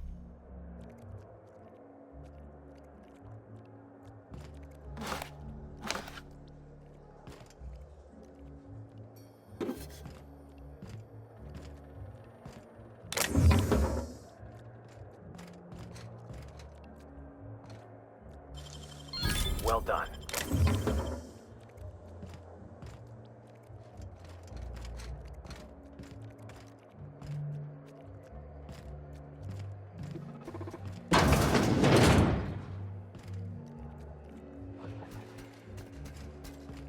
Just between the two of us, I hope this doesn't become a tradition. Not looking forward to the next annual Canid review? Not looking forward to the Canids. Odious things. I don't know why we let them prance around the city.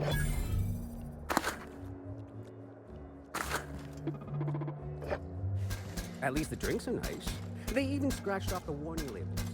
Just like real contraband. I suppose if we're being generous with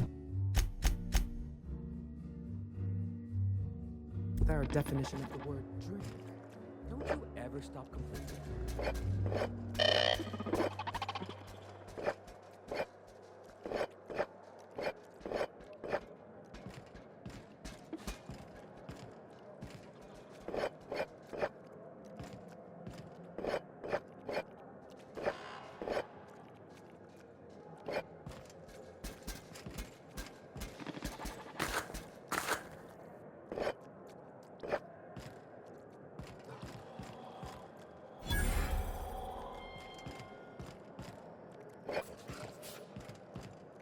Huh?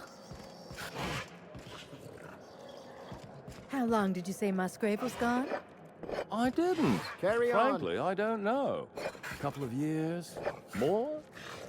He said he was off on some type of beautification treatment.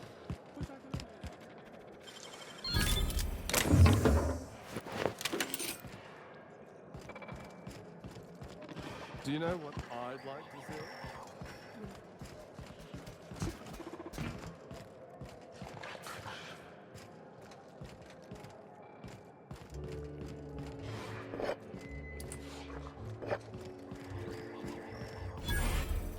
Not now, please. I'm a little too busy, you know.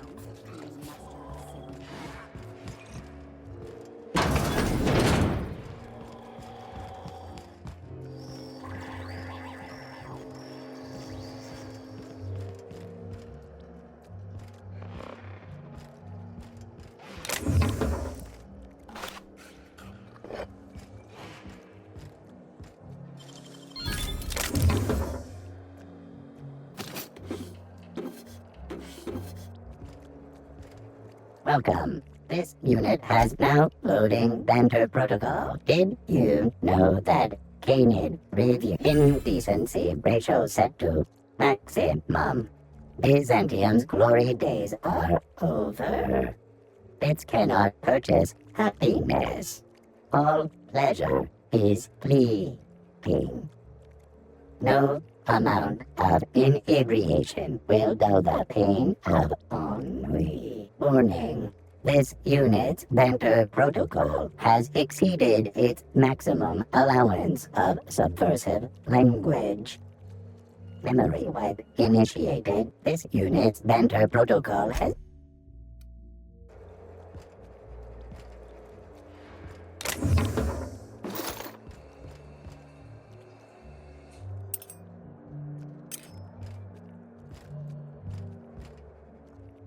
Hey, Maverick Johnston's newest star. I've got a question for you. Do you know the interesting thing about Canid shows?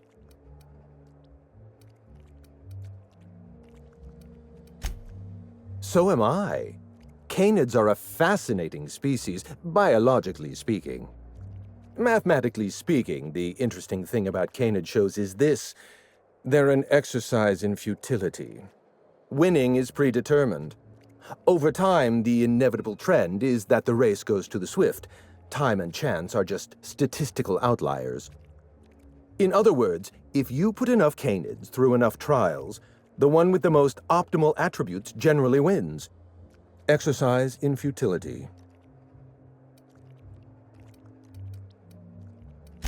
What gave me away? Wait, don't tell me. You've read my monograph, Putting the Us in Calculus, or How to Use Mathematics to Find Your Statistically Significant Other. I'm afraid I don't really do autographs, but yes, I am Clarence Mostly. Yes, that's us. Mostly oak trees, too. My grandfather invented them, you know. Well, no, he didn't invent mostly oaks, but he did purchase the naming rights back during the terraforming days.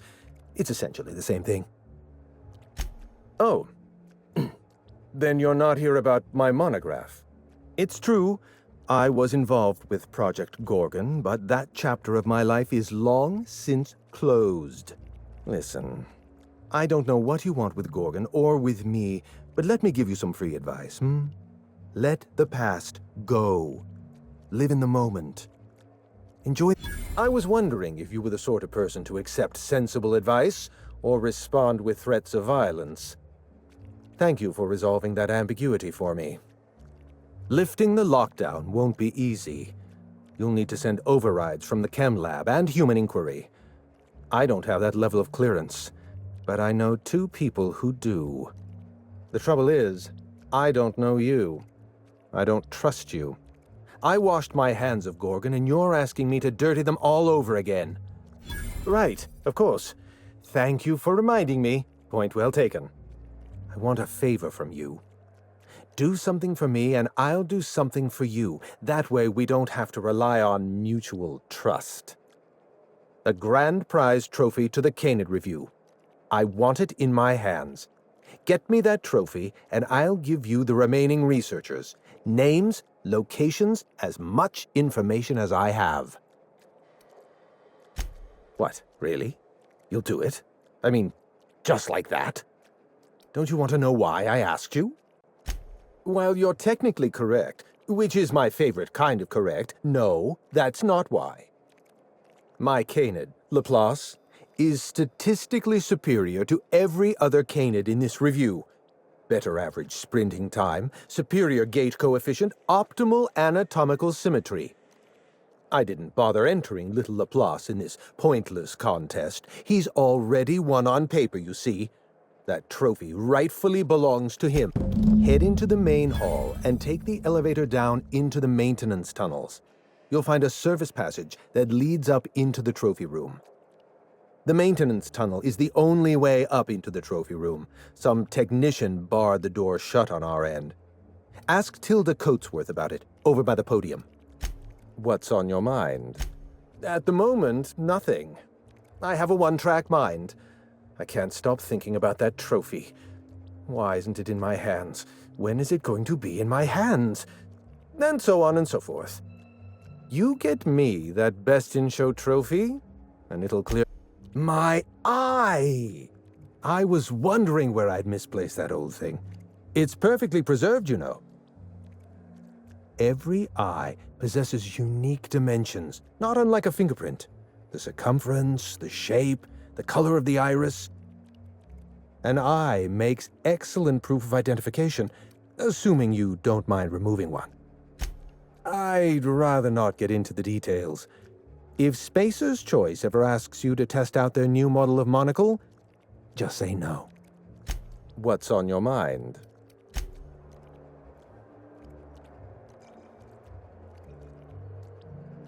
You know. Well, that's rather responsible of you. I'll put a good word in your permanent record.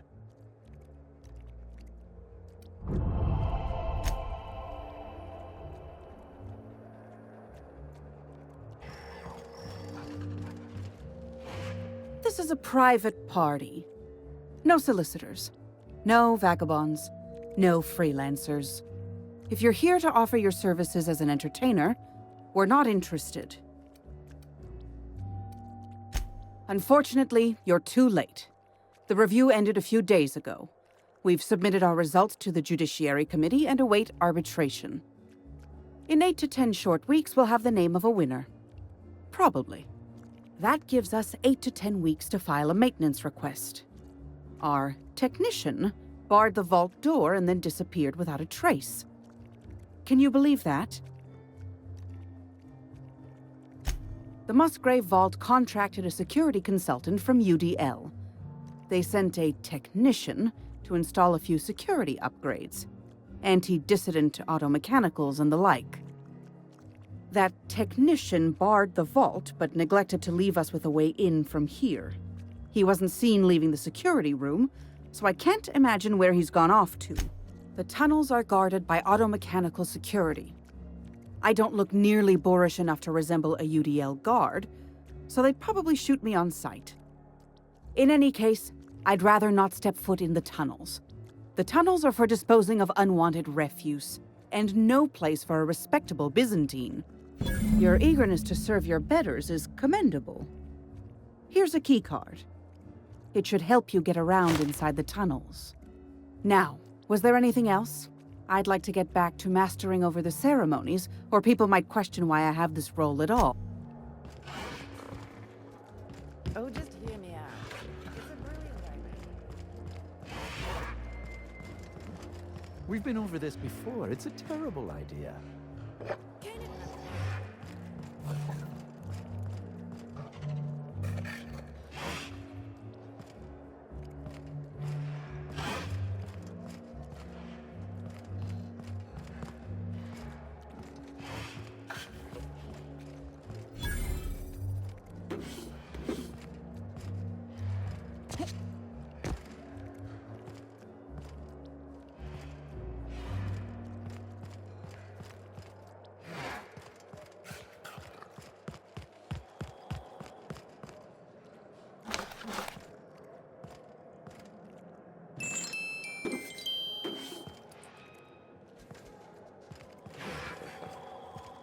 Today's trends are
beginning secure.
Nicely done.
If there's one thing I've learned, it's that theft is...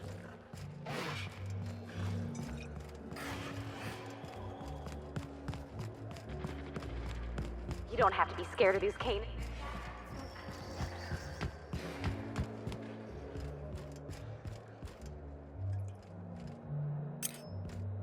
You know, the careers of 9 out of 13 actors end after their debut serial. Dead canids in the service tunnels. Domesticated canids? Why, that's utterly revolting. Frankly, it doesn't matter to me if they were domesticated or feral. Feral canids are like the unemployed.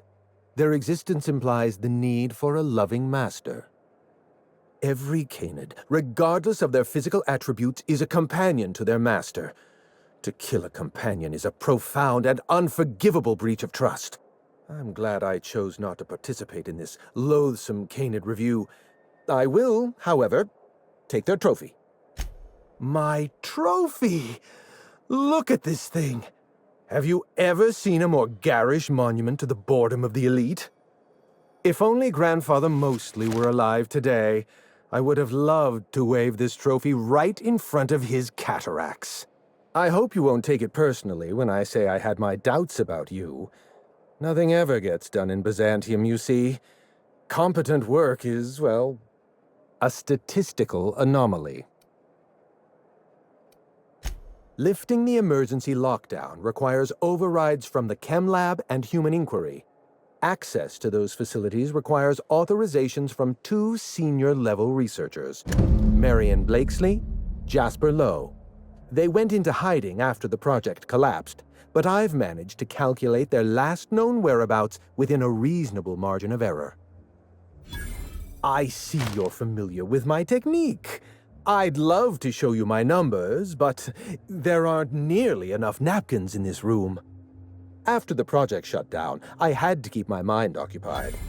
I worked on my actuarial tables, calculated the average lifespan of a Spacer's Choice worker, that sort of thing. I realized some of the researchers had to be alive.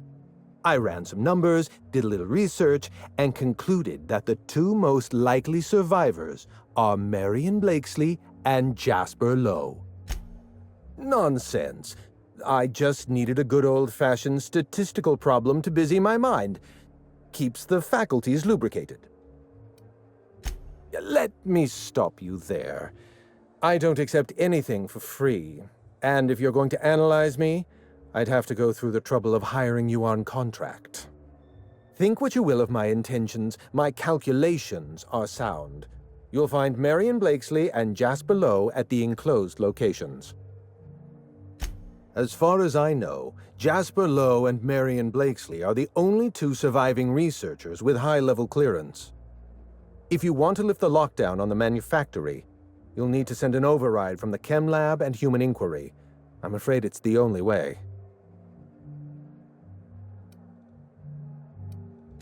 I'll tell you what I can. Dr. Marion Blakesley supervised the Human Inquiry and Auditing Facility, Live subjects, measuring tape and syringes, that sort of thing. Someone sabotaged the facility. Blakesley tendered her resignation and vanished. I'm reasonably certain she's hiding in a maintenance bay on Groundbreaker. Well, with Spacer's Choice equipment, who even knows? Dr. Blakesley tendered her resignation lawfully, but under suspicious circumstances. If you want to know more, you'd best ask her yourself. I'm asking you to trust in the predictive power of data. Dr. Blakesley may have disappeared after that sabotage incident, but the trajectory of her life was implied in her permanent record. Dr. Lowe described himself as a dazzling genius in his review. I disagreed. Of the 19 criteria that constitute the rubric of genius, Dr. Lowe only met 15. After the project shut down, corporate traded him off to Auntie Cleo in exchange for 5 lab coats. He's been transferred to an orbital lab around Olympus. Oh dear. How do I explain this without using too many syllables? Lab coats means scientists. It's a colloquial... It's slang. Let's get back on topic. You'll find Dr. Lowe in an orbital lab around Olympus. Certainly. What's on your mind? Let's try to keep it down, shall we? At least pretend we're being discreet? There's not a lot about Project Gorgon I can tell you. I know that's not what you wanted to hear, but I closed that chapter in my life. Look, don't tell anyone I said this. But if there's anything I've learned by living in Byzantium, it's this. If you go looking for the truth, you are looking for trouble. All right. Ask your questions. And then if you don't mind, don't mention Project Gorgon anywhere near me again. Minnie Ambrose. Oh, Olivia's brat. Ambitious, but like the rest of her family, irrelevant. She tried following her mother's example, failed, and if she ever tried again, I couldn't tell you. The name Ambrose doesn't mean anything to me anymore, or to anyone halfway respectable. The Ambroses are, how do I put this politely, obsolete? A family's name is only as strong as its enterprise. The Musgraves have Rizzos, and the Schuyler's have Auntie Cleo, and so we show those names the respect they deserve. The Ambrose name was associated with Project Gorgon. The project died, and so the Ambrose name died with it. That's just the way the game is played. Project Gorgon was designed to change the life of every worker on Halcyon. We weren't just building a product, we were trying to build a society. How many workers call Halcyon their home? What do they eat and when? How long do they sleep? How hard do they work? What are their most productive years? When do their organs begin to fail?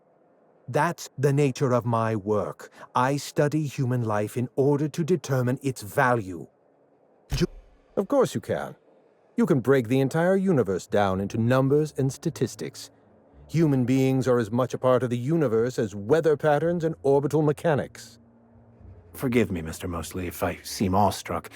I've not heard so many profoundly incorrect statements uttered in a single breath since I myself spouted them. A vicar with a sense of humor. There's a statistical outlier. It's complicated. I'll be honest, I didn't join Project Gorgon because I wanted to satisfy my intellectual curiosity. I was courting the daughter of a Spacer's Choice family. We were a mathematically congruent match, you see. I had the proofs all written out and everything. Everything. Every project has a margin of failure. We expect setbacks, complications, delays. Project Gorgon experienced a cascade failure. One mistake precipitated another, and another, and another. The labs failed to develop a safe drug. Human Inquiry failed to perform their tests responsibly.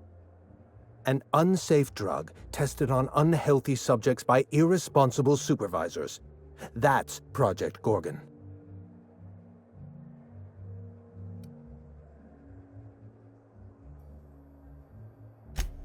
Anarchy is not a crime. It is a symptom. The undisciplined workplace secretes anarchy the way our glands secrete enzymes. It's a principle of science. Sabotage came first. The chem lab. No one appreciates the value of good data. The holistic surveillance device I wear is an invaluable tool, gathering data on all my day-to-day activities. My former colleagues can go into hiding and live in ignorance for all I care. I prefer the self-examined life. I know. Project Gorgon was a failure of leadership. Leadership to which I belonged. I should have pushed for stricter supervision. We gave the other departments too much freedom and not enough oversight. Spare the rod, spoil the servant. Never cared much for hors d'oeuvres.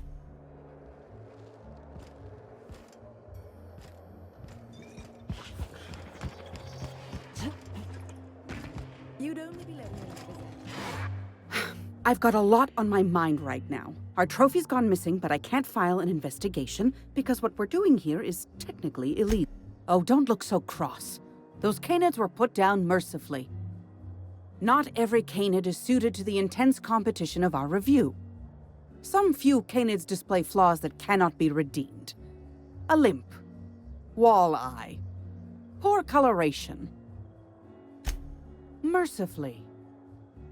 Anyway, listen. Nature is red in tooth and claw, and so are we. Competition is practically a law of the universe. I shouldn't have to explain this to you. Go and attend to your business then. Arguing with you is a waste of time. I'm not in the mood for an argument.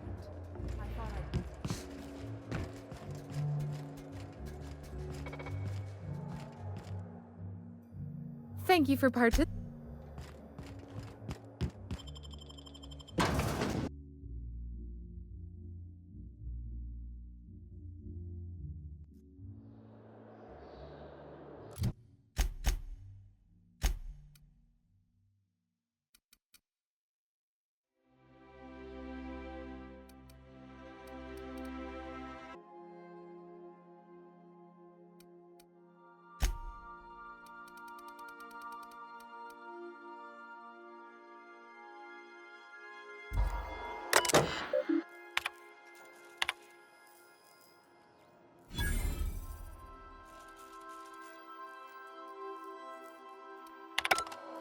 Captain Hawthorne used to be more dashing.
Hey, you! Over here. Let's chat. Whoa, whoa, whoa, it's Riz. Fucking damn it. Every time. So, hey, you're trespassing, and I'm armed. Maybe take a second look at your life choices, pal. Nothing. Never mind. What, you gonna report me? I don't work for them no more. I'm with the gardeners now. All of us kept the peace for the corpse once, but we got tired. Yeah, we're the gardeners. We keep order back here on these dangerous streets. Hallways. You know what I mean. Anyway, Blakesley's given us standing orders to strongly discourage anyone who tries to come in. I like to, extrapolate from there. We ain't subversives. We're gainfully employed. This is a private contract. Miss Junlei can't get too mad if we rough up some trespassers. Especially if I was nice enough to warn him first. Huh? Hi, I'm the girlfriend. Oh, shit. Fine, fine. You want to check out the lab? Go for it. We won't stop you. But Blakesley's got her own setup in there, and she doesn't like guests. So, if you get shot, I'm telling Junlei I never saw you. This one's clear, guys.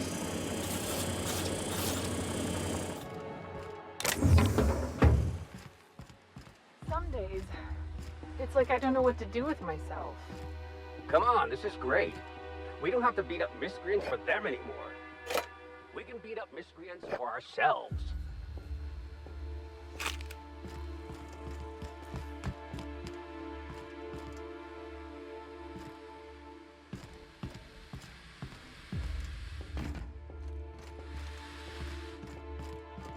I want to set you up some expensive food.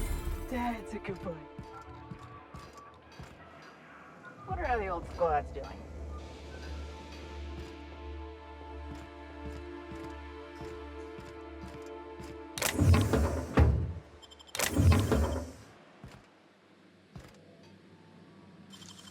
Hey, that's impressive.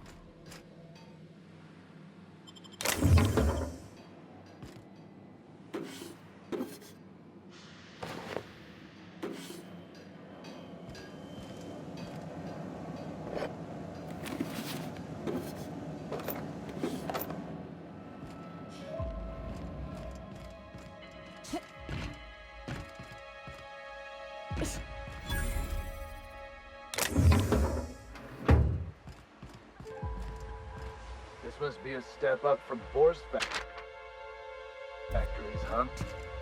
Doesn't look like either of them.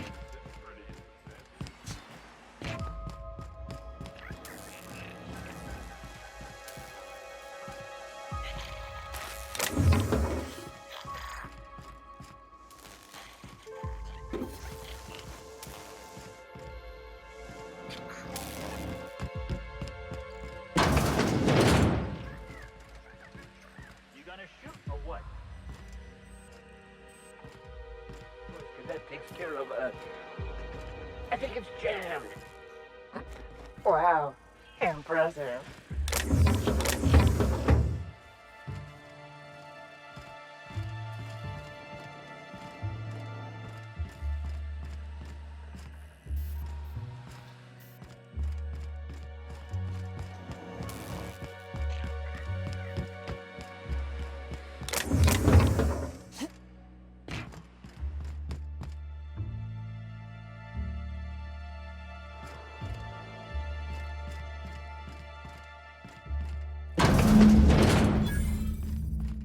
You have to be kidding me. I thought I made myself clear. Wait, what's with this pen? Hello? Damn it. Look, some people need things spelled out for them. I'm sure one of the auto mechanicals can explain.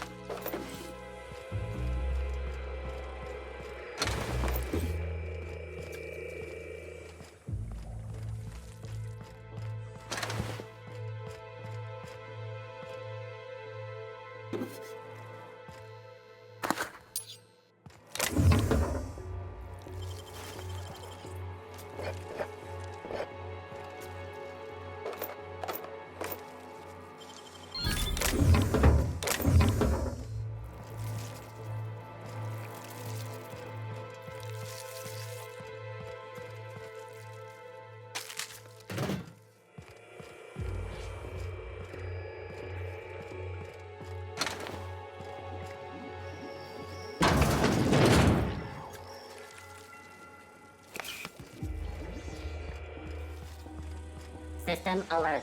Sweeping the area.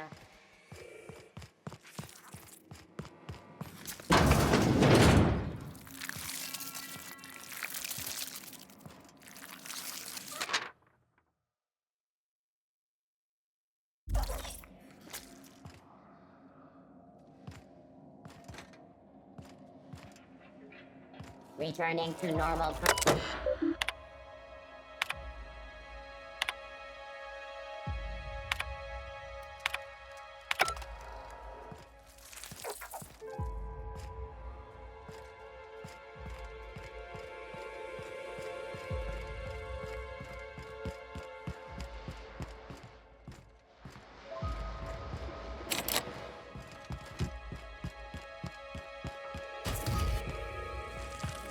Searching for.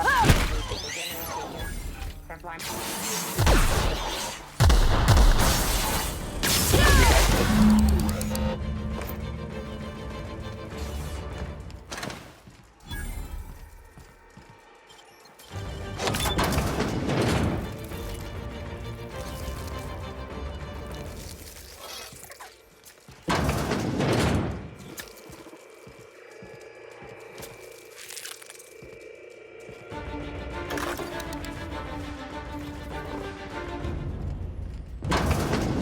Observation log, date, who knows. Subject number, well, let's call him Percy. Percy here has discovered the secret to success. He has lifted the veil and found the pattern. He wakes up, he listens for that bell 3 times a day. Food rains from the sky. He eats, he waits. Life is easy. But the second your molt comes in, pal,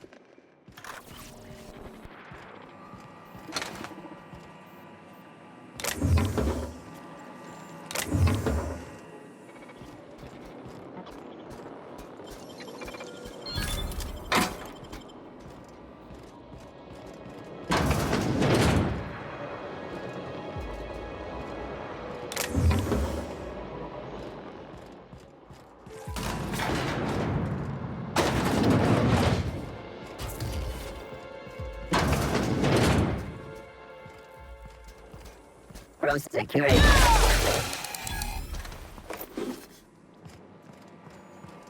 Searching for unauthorized person. Security patrol. Security patrol.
So who the fuck?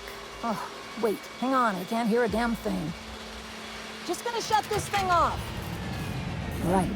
Marion Blakesley, what can I do for you, Ms. Home Invasion? Cute. There have to be easier ways to steal some corporate property. Go chat up Sublight. Gorgon? I holed up in a forgotten cargo bay of a rotting colony ship just so I could never hear that name again. But here you are. That bastard. Is he still only mostly worthless, or has he achieved mathematical perfection in that regard? He'll be on to the next hobby in a week. Clarence lacks the attention span for this sort of thing. Someone wants to dig up the past, and you're the shovel, right?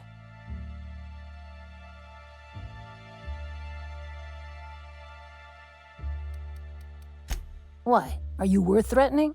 I don't have the slightest idea who you are. Is this some sort of shakedown? Have you been hanging out with the gardeners or something? My days are strictly regimented. Helps stave off the howling madness, keeps the crying to a minimum. Fucking with you isn't on the schedule. You came here, pal.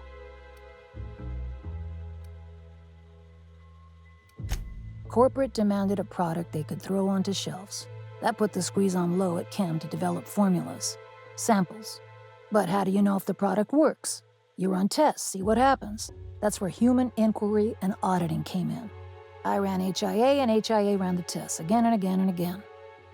And what happens is a whole lot of wasted time and even more bodies. You met the gardeners. They're nothing but overgrown canids, but people love their fancy names.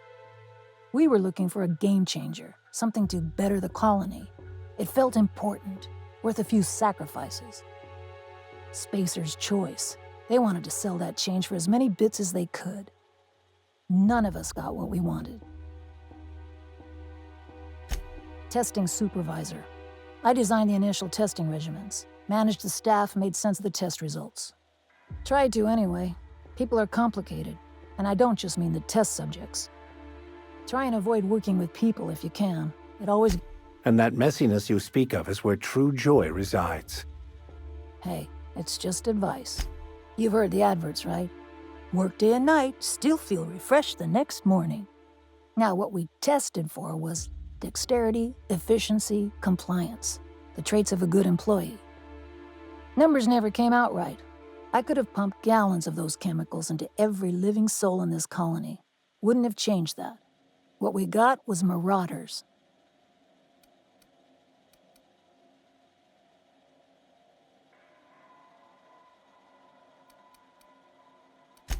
Hey, do whatever you like. Life's short and we're all dying anyway. We had a few weird accidents, escapes, minor setbacks. But one day, all the test subjects got loose. Sabotage, they said. Wasn't just us. All of the facilities got hit hard. Shut us down for a while. That turned... No. Ain't that kind of story. Spacer's choice wasn't getting much use out of us anymore, so they shuttered the project, kicked Adrenatime out the door. And I came here. I could have gone back to Byzantium, found a position somewhere else. Even started up something new, like mostly. But I couldn't stop thinking about... Indulge a scientist. What do you want out of this investigation of yours? Trying to liven up your memoir?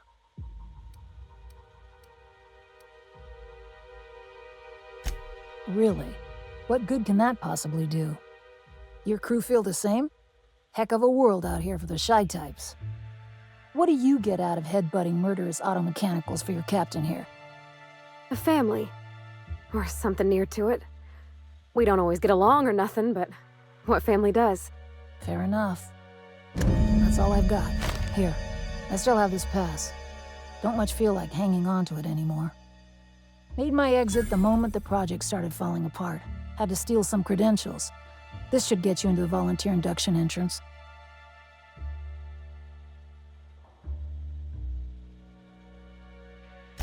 Please, I just messaged people with fake demands for their passwords. That's when they didn't just leave codes written down on pieces of paper. If I couldn't talk my way out past a simple facility lockdown, I'd be working for Rizzo's. That'll get you inside. What you do from there, that's up to you. Come on, I've left it behind me. You wouldn't.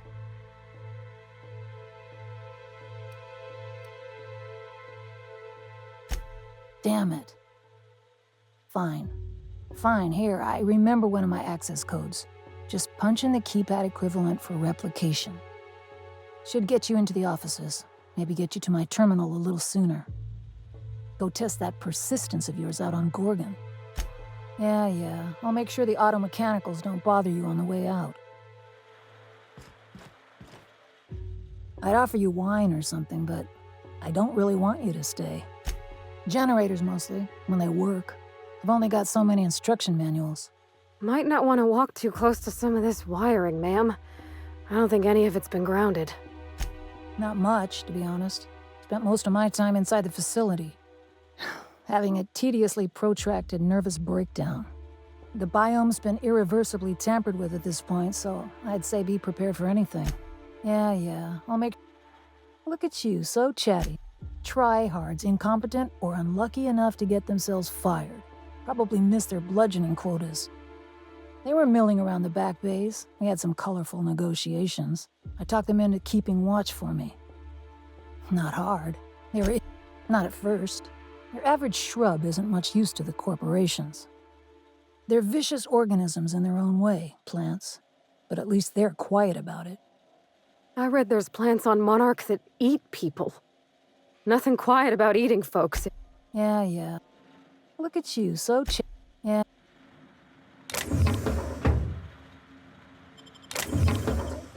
Just drowning in dining options down here.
Carry on. Yeah, move along, buddy. Thanks for the pay cut.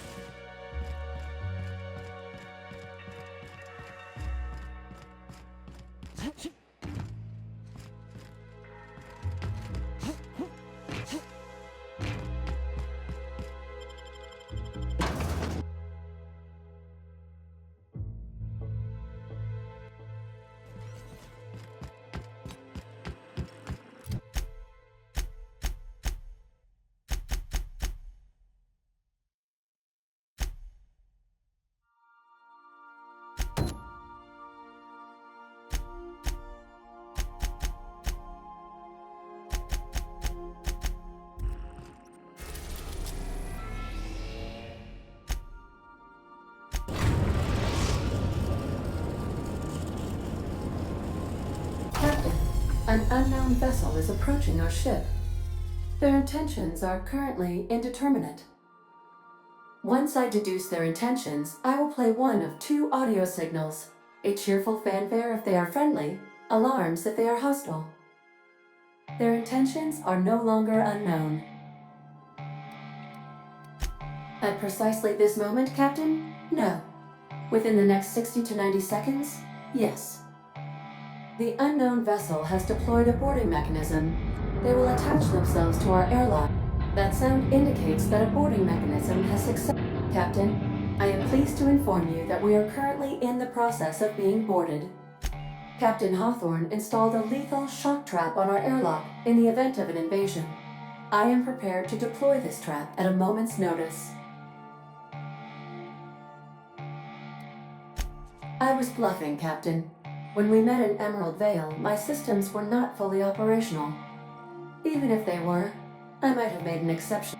The invading ship appears to be a decommissioned storage vessel. The crew are either pirates or freelancers. My opinion of their competence is low. Their ship is using a tracking device too sophisticated for their primitive astrogator. I conclude they are receiving outside assistance. If you prefer to make an escape, I can disable their boarding mechanism.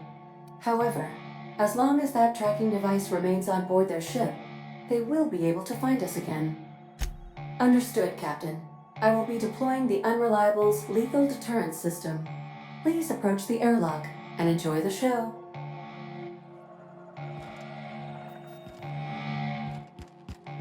Now initiate.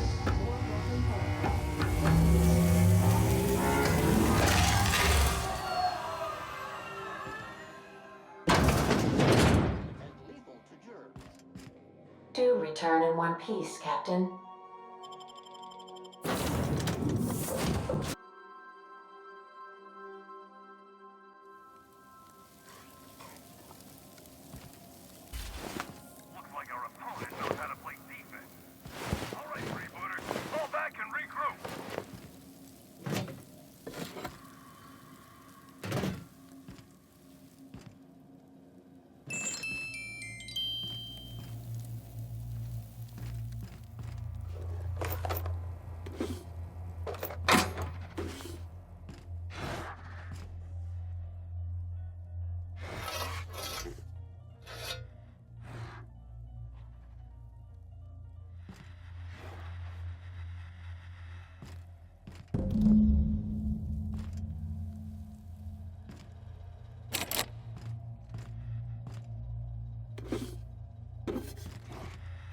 How many times do I have to tell you people, don't stand so close to the speaker?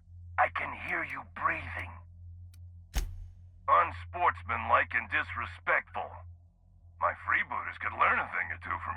I'll admit, this attack hasn't gone strictly according to plan. But as we like to say in the League, no strategy survives contact with the opponent. Let's call this round a draw. You head back to your end of the field, I'll regroup my team, and we'll see where things take us in the second half. What do you say? Like you wouldn't believe. First the macro wave broke down, then our astrogator went on the fritz. Turns out the Unreliable is not an I got a couple of contingency plans lined up. I just need some time to regroup. So, of course we're playing tossball. We're the freebooters. Tossball.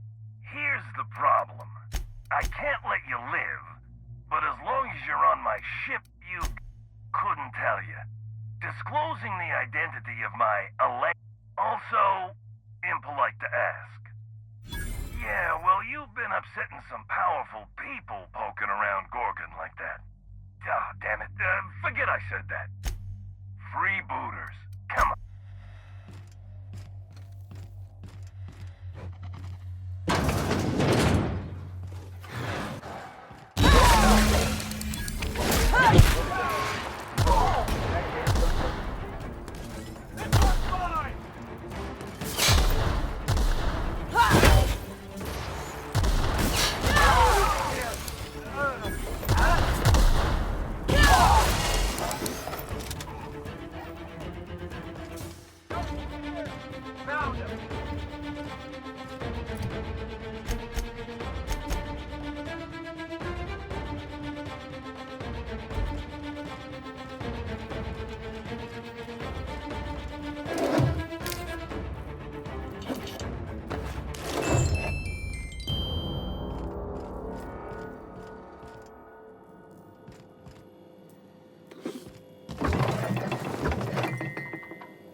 You know, I feel a little snubbed.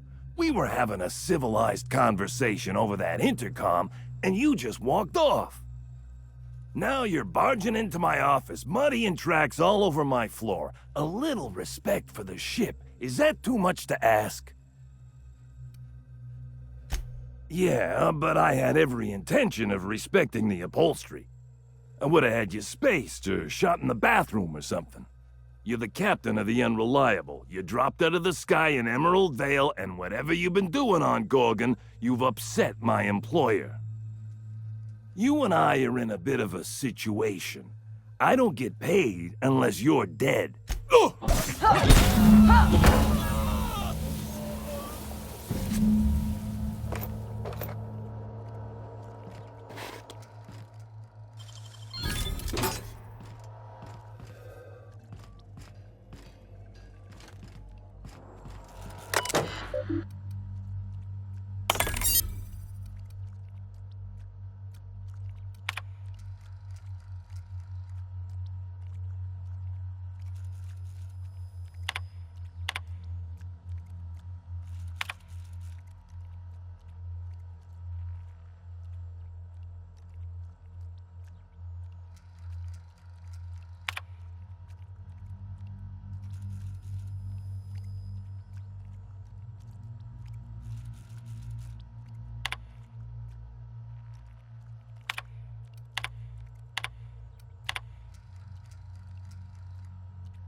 Always.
Welcome back, Captain. I understand you have... Understood, Captain. Resuming our course.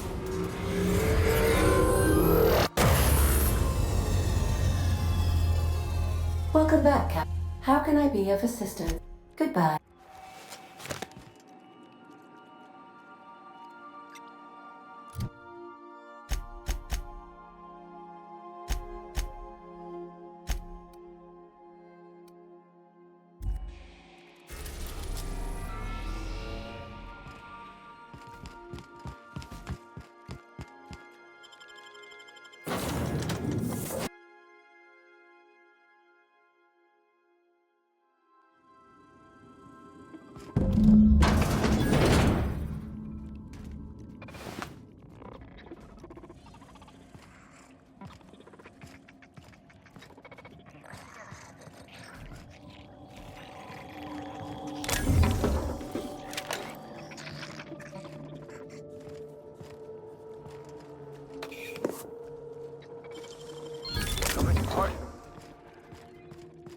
Everything's going to be okay.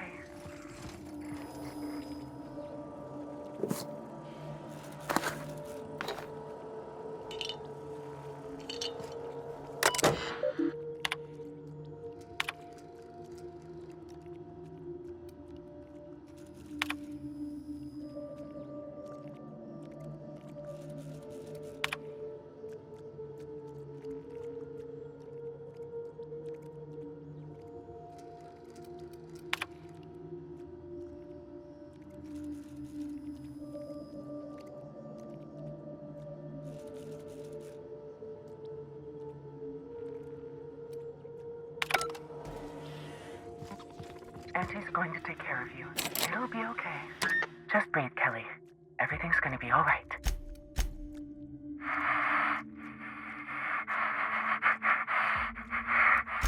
Who's out there? Really? I would be indebted to you for life. But I'll have to come out to assess it myself. Hold on. I'm opening the door.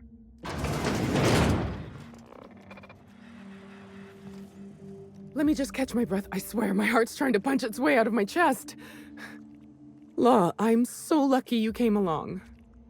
I know it sounds crazy, but a little while back, I'd been gearing myself up to take a long walk off a short turbine platform.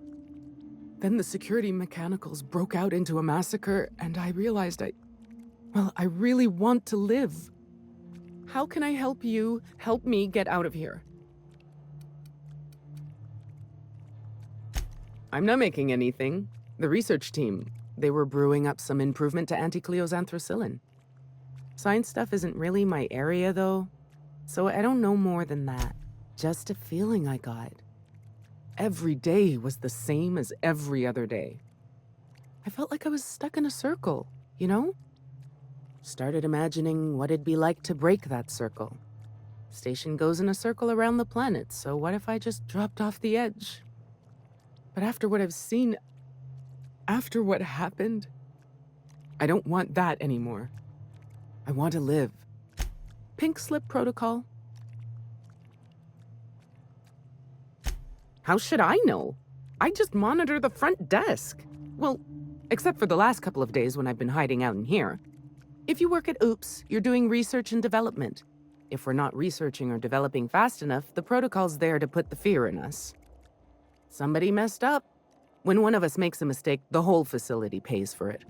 I know it sounds harsh, but it was in our contracts and everything. Yep. Olympus Orbital Pharmaceutical Station. Anti-Cleo's naming and branding department's the best in Halcyon. I'm Kelly Marine, the receptionist. And before you ask, I wasn't manning the visitor's desk when the mechanicals went haywire, 'cause no one comes here. Not ever. Not since all us station workers were dropped off at the start of the project a year ago. Project's on a yearly rotation cycle. Once a year, Anti-Cleo reviews our work and decides if we get more rations, personnel, deadlines, that sort of thing. At first, I thought it was an honor, getting assigned to a lab up in the ether high above Olympus. But I didn't know what it'd be like, day in and day out. Cabin fever sets in at about 90 days. Anti-Cleo's official term is contagious irritable claustrophobia, and it ain't covered by the company's medical policy. If I had to guess, you'd probably find his body either in his office or the labs. Or heck, he could have been on the toilet. I don't know. No bones about it, he was the smartest of us all. Maybe he evaded the automechs, too. Like what? Do I ever? Drop me off on the groundbreaker and I'll be out of your hair in no time. Oh, thank you so much. I'll just hide in a crate or something. You won't even know I was there. Here, this is my official laboratory headgear. I won't be needing it anymore, so it's all yours. Believe me when I say I can't board your ship.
Try not to think about the structural integrity of this place.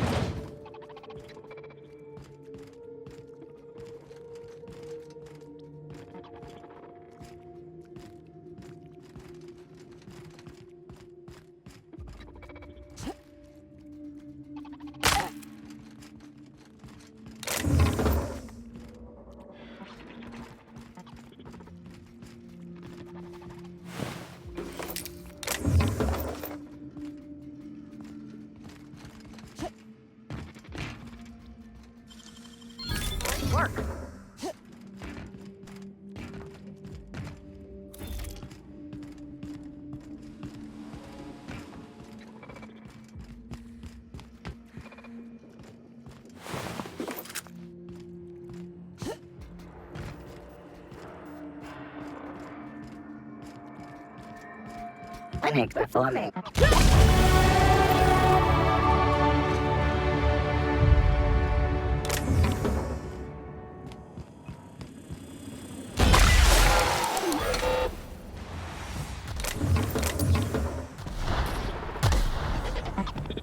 Investigating.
Wow, you got that?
process.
Well done.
One team is a tragedy, two teams is a blunder.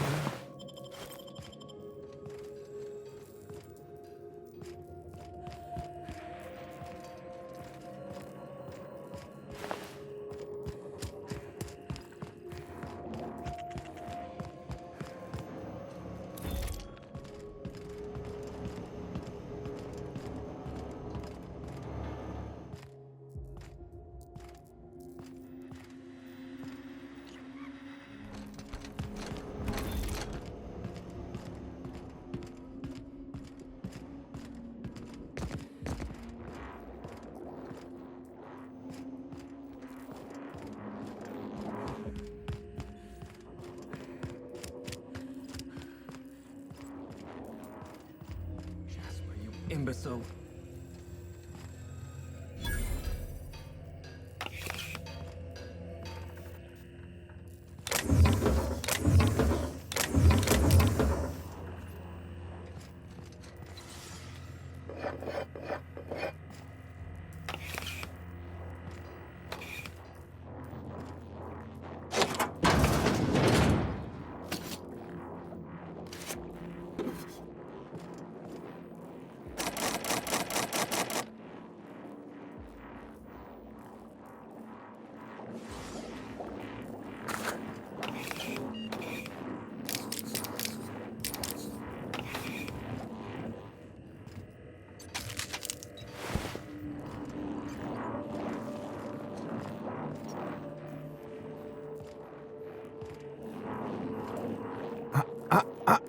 Shush.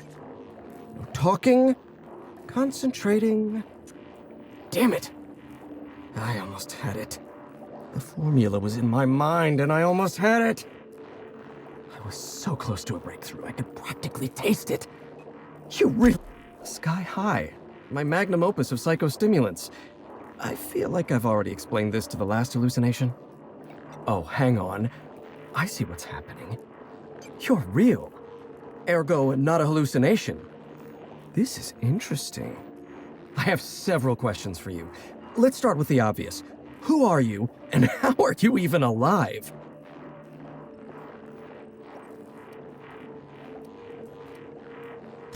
All sorts of things. Science, mainly. A little bit of research. If you're talking about all the dead bodies, that'd be the Pink Slip Protocol. Right. That answers that. Next question. Do you come bearing fresh pharmaceuticals? May I suggest caution? Hallucinations can be quite tricky to navigate. Look, we all know you're here to interrogate me. If I'm going to go through this ordeal, I'm not doing it sober. Ugh, stale drugs. Well, what's one more disappointment anyway? You mean my inhaler? It's designed to deliver a highly concentrated dose of Sky High right through my respiratory system. The formula's still a work in progress. Clears my mind for a few precious moments. The rowdy tenants of my mind palace stop their chattering, and in that silence, I experience clarity. Inspiration through inhalation. That's Sky High. Or it will be, once I'm not sure that's such a good idea, Captain. Are you sure that's such a good idea, Captain? Seems like this fella's head's already in the clouds. Who's he, what's he now? Take an inhale? Yes, yes. An excellent suggestion.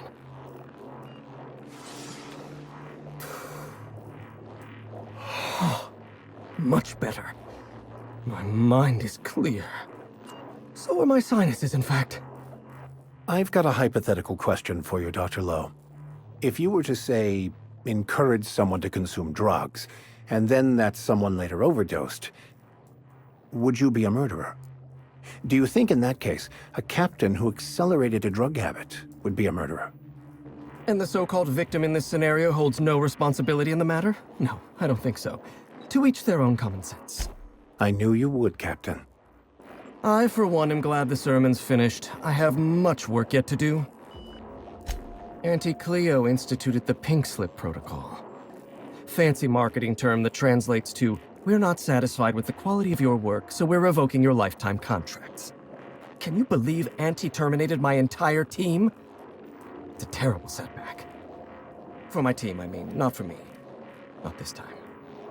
I'll continue the work on my own if need be. Ah, right. How do I put this? This is not the first time I've lost a research team to corporate mismanagement. It's the second. Auntie had been threatening to instigate Pink Slip Protocol for months, though I honestly didn't think they'd have the stones to do it. I was on the verge of giving Auntie the results she wanted. Well, almost on the verge. Approaching the verge. Before I was traded, I worked on Project Gorgon. I lost that team by attrition. Management turned the screw on my team. Forced me to fire 1 in 10 researchers. The few of us that remained were overworked and exhausted. We didn't have much of a security detail. I don't know how the primals got loose, but my team didn't stand a chance.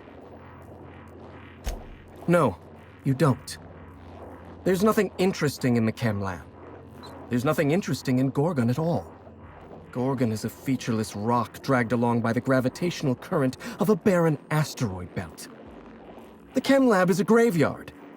You won't find anything there but the dead. Dr. Olivia Ambrose was one of the finest scientists in the colony.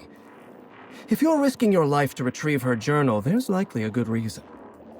If you've set your heart on exploring my old labs, I won't try to dissuade you. Indulge me with a favor, and I'll give you the access you want. The electromechanical turbine is offline. Without any power, I can't possibly continue my work. Be a dear and reactivate it for me. That's all I ask. Take the elevator to the storm platform at the top of this facility. Reactivate the turbine, and I'll give you the access you want. Of course you do. Well then, let's hear them. Did you snoop through my things? And just admit it to me. You do have gall, I'll give you that. Look, I keep a draft on my terminal where I vent my occasional frustrations with upper management.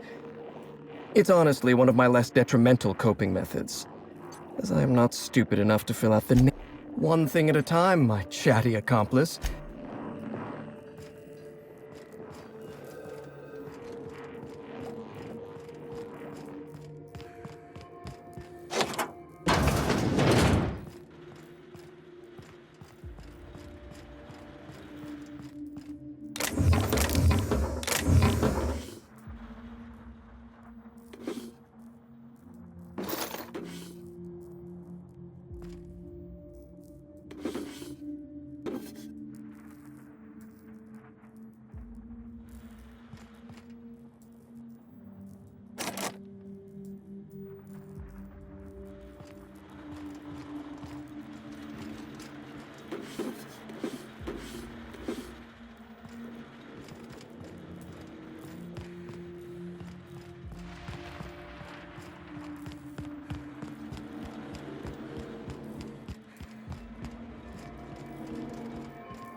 Automatic sweeping.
System.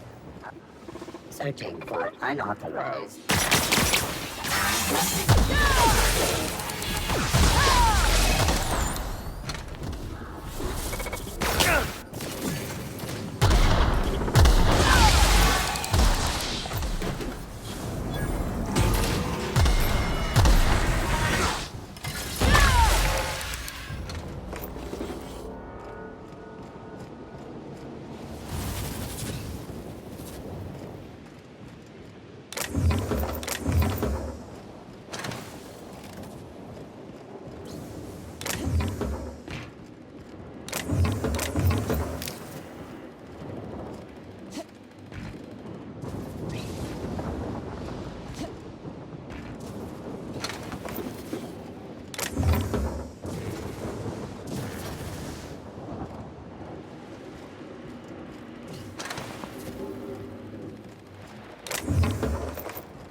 facilities back on the grid, and my pipes again floweth with the sweet, sweet essence of my salvation. You'll need my voice to get into the chem lab. I'm obviously not coming with you, so I'm giving you a recording of my dulcet speech. This recording should get you into the chem lab. I hope whatever you're after is worth the trauma. I wouldn't go back there if I was higher than the mercury levels in a can of salt tuna. Wait. Take my gun while you're at it. If you end up dying on Gorgon, there's a non-zero chance I'll feel partially responsible. Neither of us want that. Die, perhaps? Automechanical sentries are generally programmed to ignore corpses. I don't like the idea of going back to that place, to that life. Yes, I know it's not me risking my throat gallivanting around Gorgon. It's you, for whatever madcap reasons you've got. I've helped you once, and I don't feel great about it. I made a clean break from Gorgon, and now it feels like you're asking me to tether myself back to that place. I knew I should have deleted those letters. Of all the hull-headed things I've done while inebriated, writing subversive messages to my old managers ranks somewhere in the middle. Here, my personal security keycard. There's a hallway near the processing room. It leads to a security terminal. Use this keycard to unlock the hallway and disable security. Lord, this is so unnecessary. I have more important things to store in my mind besides this blasted passphrase. Ah, it's recording. We attest to the zest with our hand on our chest. Be impressed. We attest to the zest with our hand on our chest. Be impressed as our guest by what we've finessed. You are blessed to ingest what we thoroughly test. You've tried the best, now try the rest. Spacer's choice. There. Fifth try is the charm. You'd think they wouldn't need such a long passphrase, being that we're on an isolated asteroid. Now, how do I turn this thing off?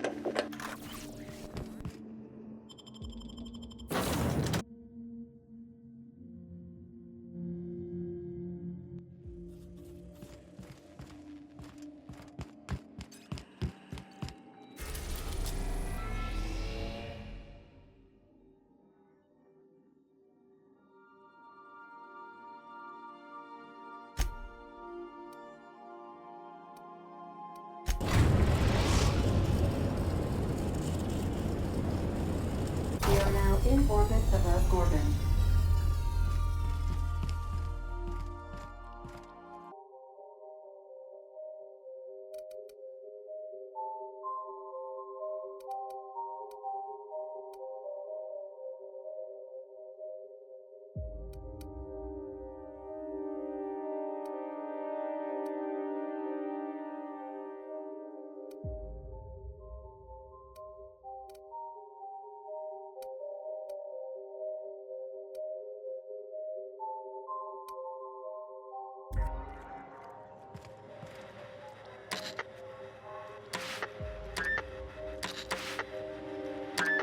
Please speak the passphrase. We attest to the zest with our hand on our chest. Be impressed as our guest by what we've finessed. You are blessed to ingest what we thoroughly test. You've tried the best, now try the rest. Spacer's choice. Passphrase accepted. Access granted. Welcome, Dr. Jasper Lowe.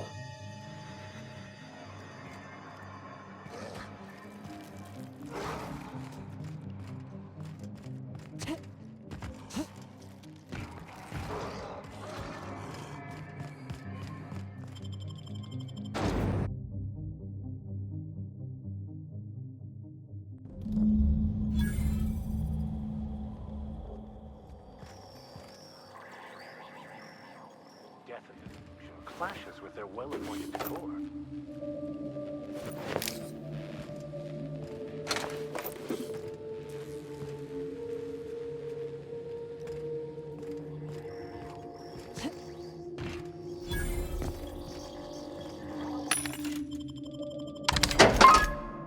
Show your boss that you are prime.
Ah, more threats from the Aether.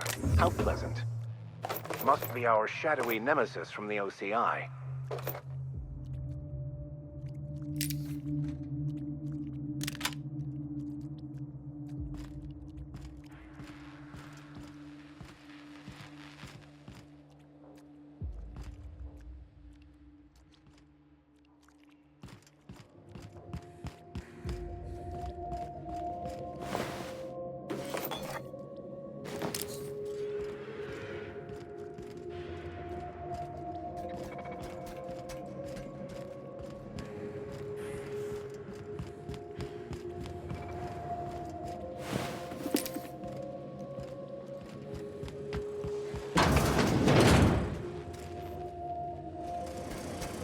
Unexpected investigation. Don't mess with us!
Roscoe, it's Georgie. If you're hearing this, you must still be holed up at the Sprat Shack. And you're not gonna like this one bit. I was trying to steal our recordings when things went crazy. I know. Like I said, sorry. And I'm gonna be in a heap of trouble if I don't get them, so if you want to save my bacon, you need to do it for me. I need the 3 interviews we did with Ambrose, this one here, plus another recording of my own.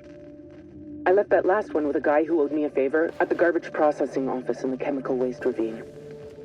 I'll leave an automech near Stellar Freighting.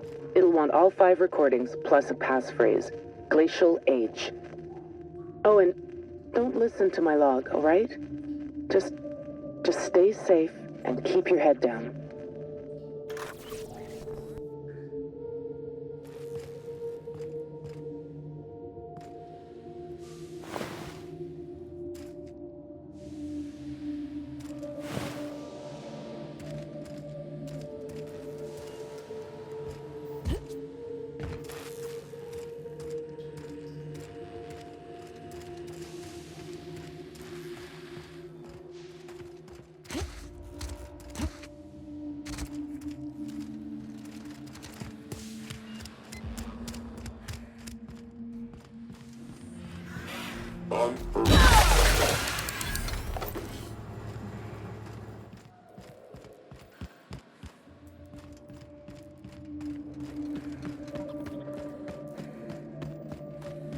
All security.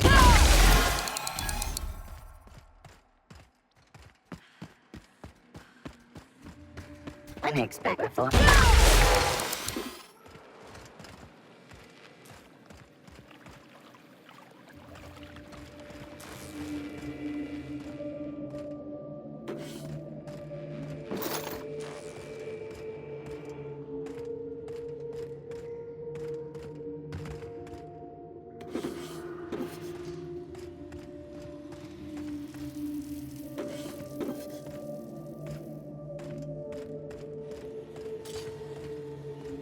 System searching for unknown.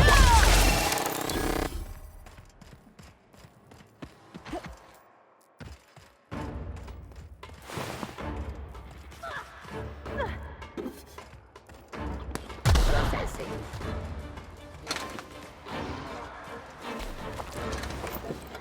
Security control.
Resetting actions.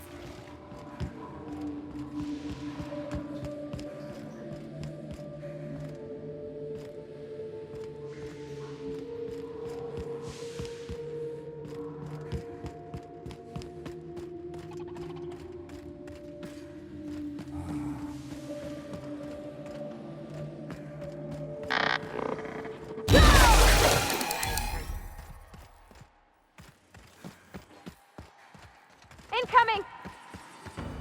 Performing in.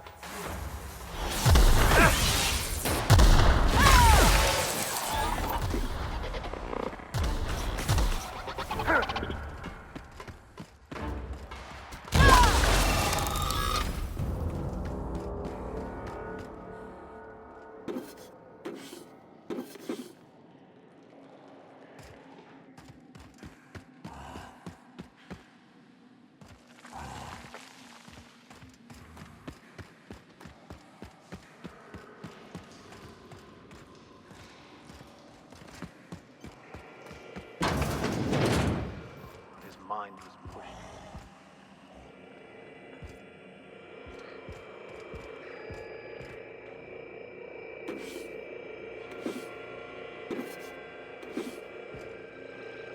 Night falls on Gorgon, though I suppose it's always dark here in the void. The lab is empty, and I am at last alone. I'm preoccupied with thoughts of the single-celled xenocytes that make their home here on this rock. Primordial creatures persist despite the hostility of their surroundings. No, they require adversity to thrive. Perhaps that's why our bodies react to theirs. There is a harmony in us. The Gorgon's been a ruin for years and years. You think they've been here the whole time? You know, you'd be much more relaxed if you released...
Since we've been traveling together, we've visited a lot of places that set my teeth on edge. This here makes my skin crawl. I dare say it seems like the inmates were running the asylum here. Mr. Lowe was in pain, Captain, and this place is what hurt him. He may be smart, but he didn't build it alone. A lot of fancy people had a hand in this nightmare. This whole project wrought mental destruction on everyone involved, including themselves. All brought to you by Spacer's Choice's best and brightest.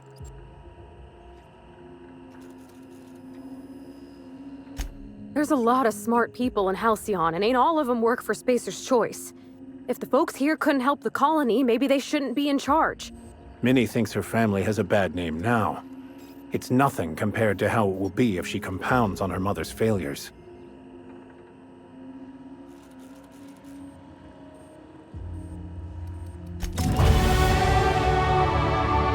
Night falls on Gorgon. Though I suppose it's always dark here in the void.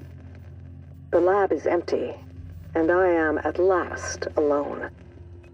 I'm preoccupied with thoughts of the single-celled xenocytes that make their home here on this rock. These primordial creatures persist despite the hostility of their surroundings. No, they require adversity to thrive. Perhaps that's why our bodies react to theirs. There is a harmony in us. The law didn't craft us for the void, yet we scrabble across its cold worlds, building, persisting, as the xenocytes do. We live. Against all odds, we live. But for how long?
Great work.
How the devil do I use this thing?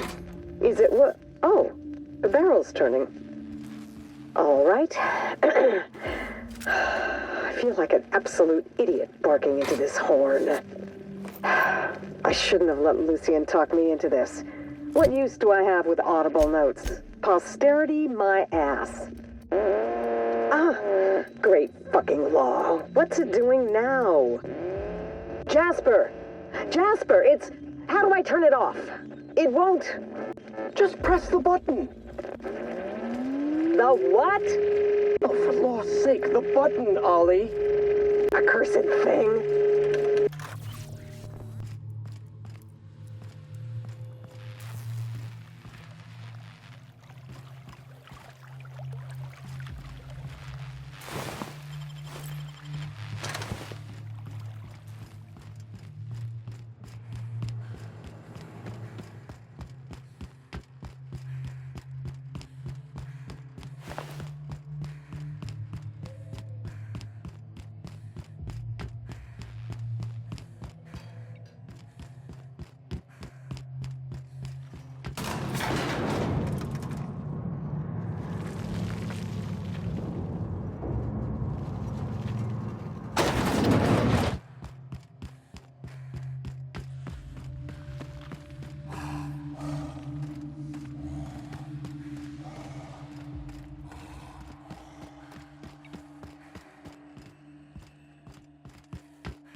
Smart fellow like Mr. Lowe would know better than primal.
Welcome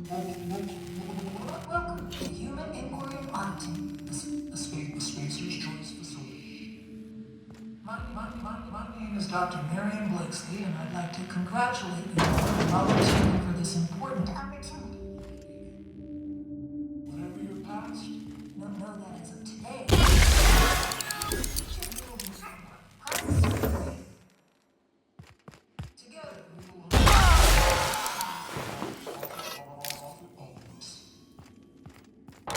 Our brightest minds did their dirtiest work here. We made puppets out of people and tested them until they broke. Walk softly, Captain. Some of them still live here, and they hate to be disturbed.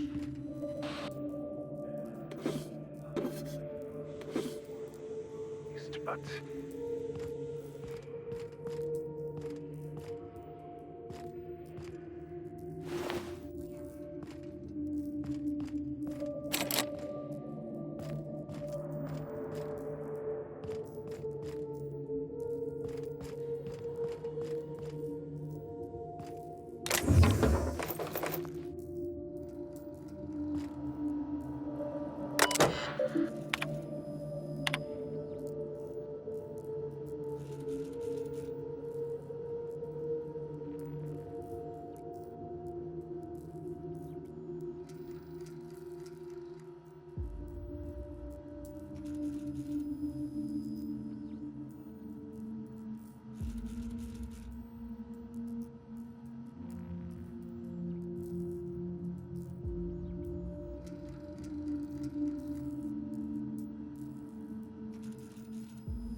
welcome to Human Inquiry Auditing, the Spacer's Choice Facility.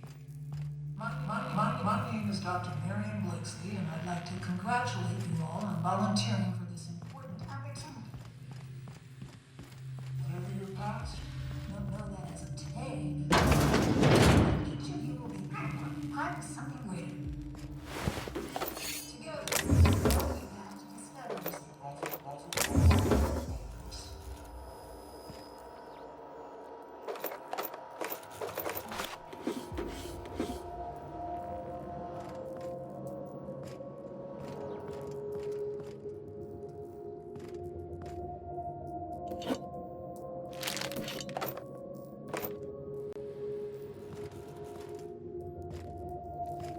Show your boss that you, because you take a dream. I thought these folks...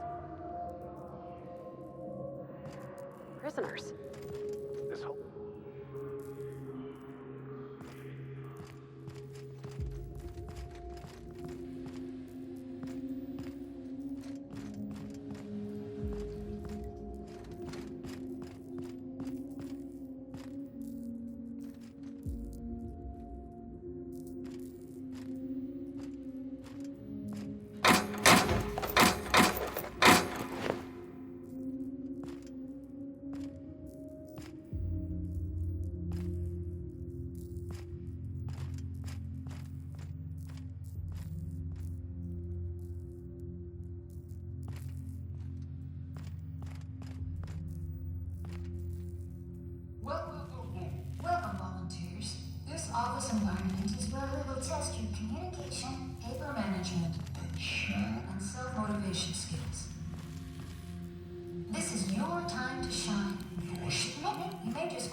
compliance with all instructions from facility personnel is stipulated in your contracts.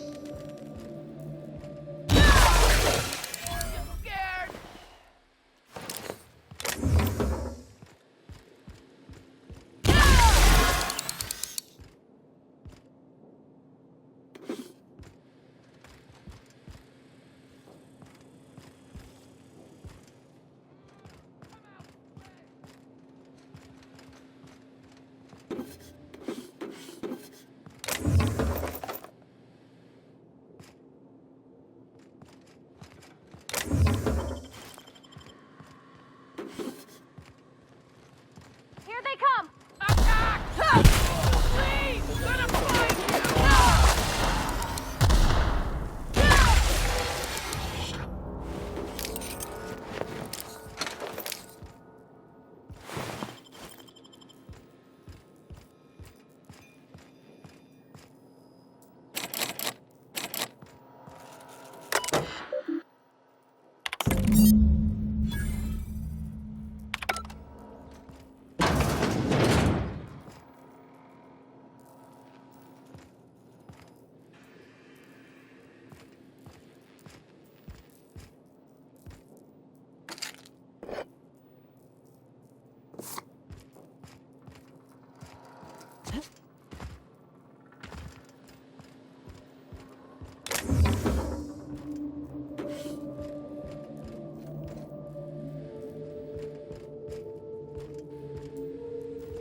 Not everyone from here.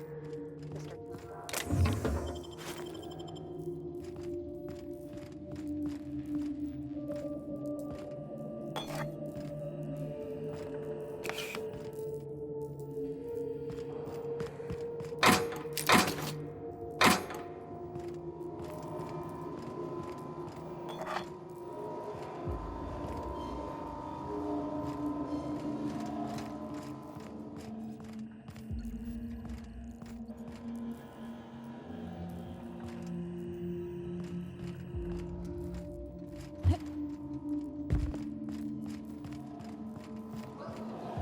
Welcome, volunteers. This office environment is where we will test your communication and paper management. Welcome, volunteers. Here you will be demonstrating key life skills in a simulated working environment. As in any work environment, inattentiveness can have disastrous consequences. Any accidents will negatively impact your chances of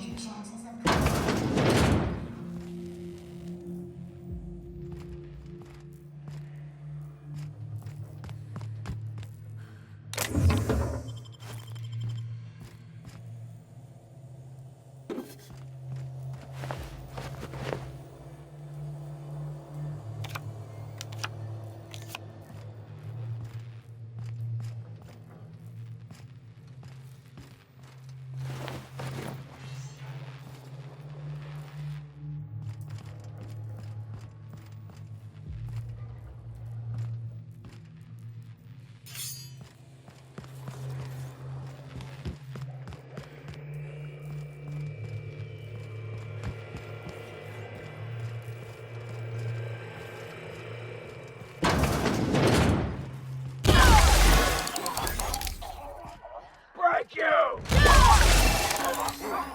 Who goes?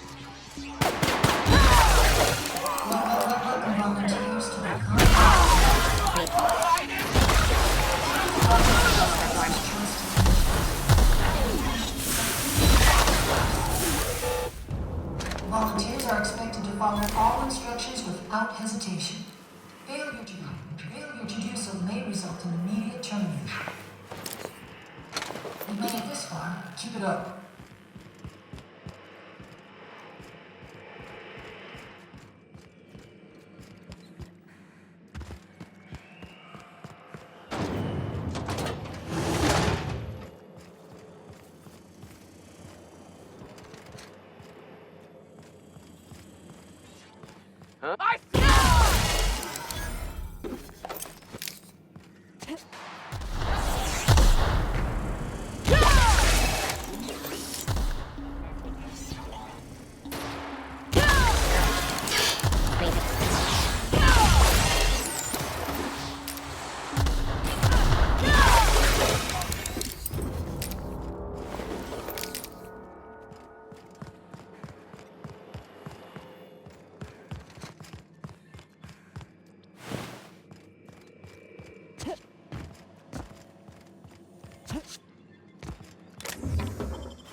Welcome volunteers to the combat test.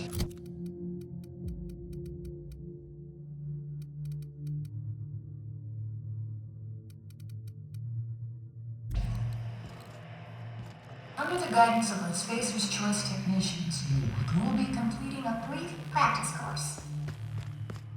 Volunteers are expected to follow all instructions without hesitation.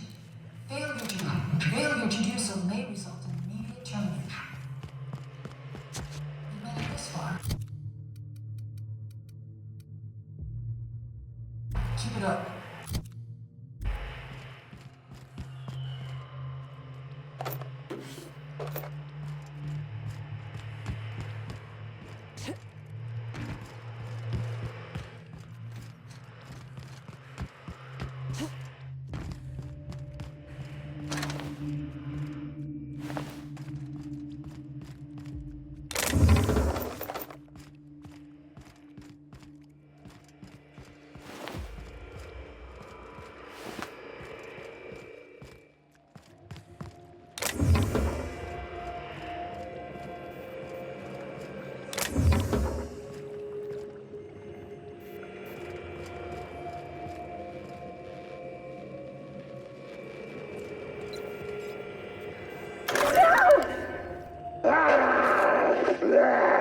Get him strapped down! Dr. Blakesley.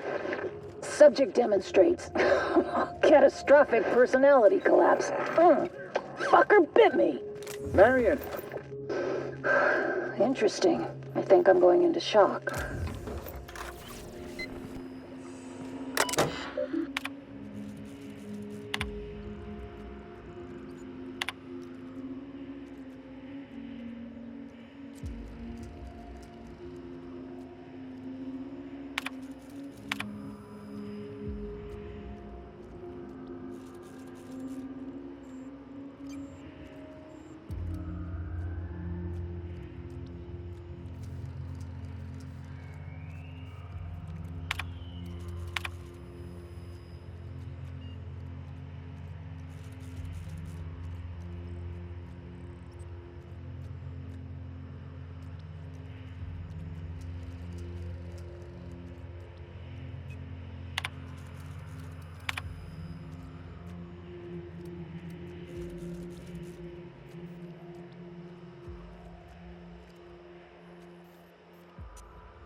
Welcome, volunteers.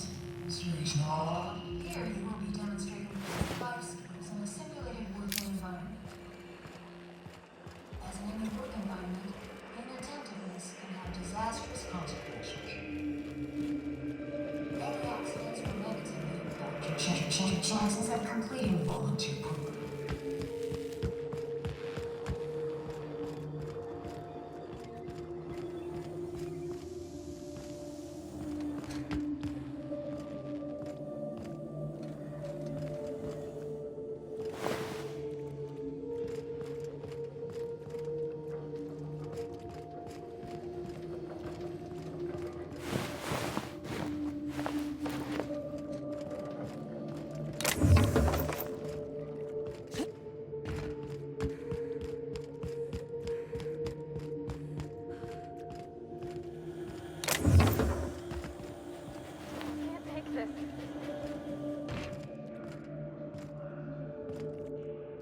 No bounds, does it?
didn't.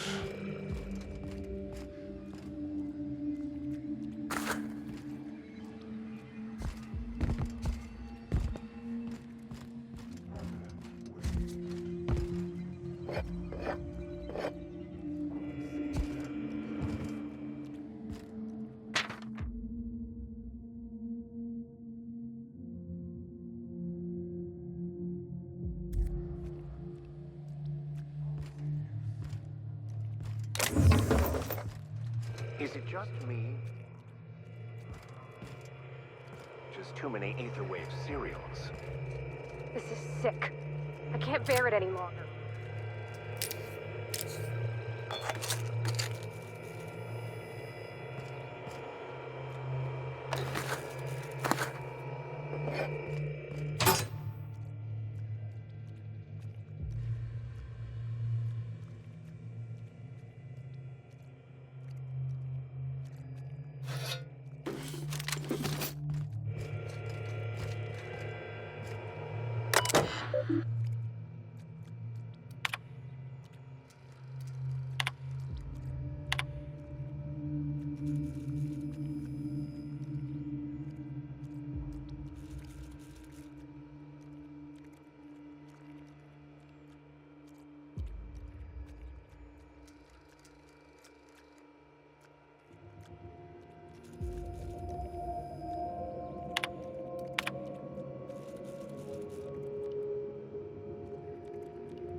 I fear that I will become numb to these incessant horrors.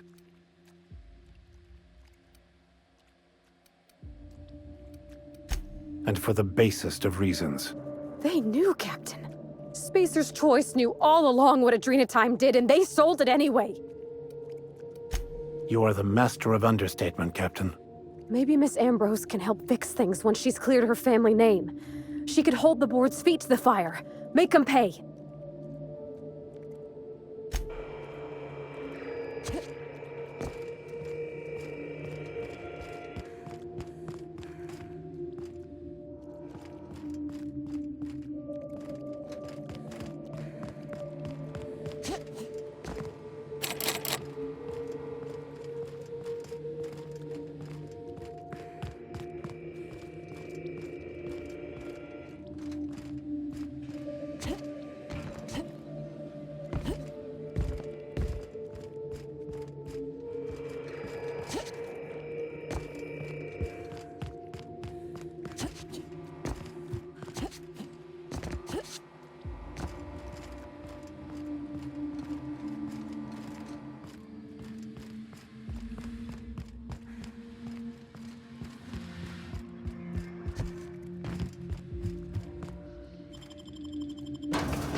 I wonder.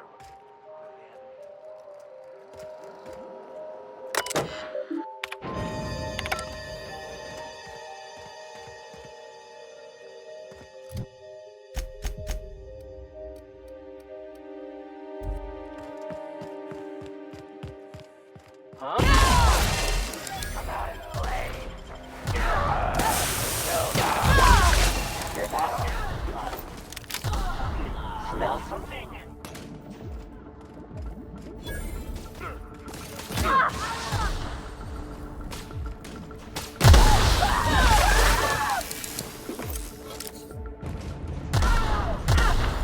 Hiding. Scared.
Welcome to the Adrenatime Synthesis and Manufactory Center, brought to you by Spacer's Choice.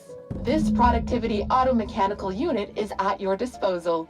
Its normal duties involve the management of legacy operations analytics. However, due to the promotion, demotion, death, or injury to other managers of this facility, this unit is now the acting manager of the following departments: reception, human resources, accounting, technical support, manufacturing, distribution, security. Please direct any questions about those departments to Pam.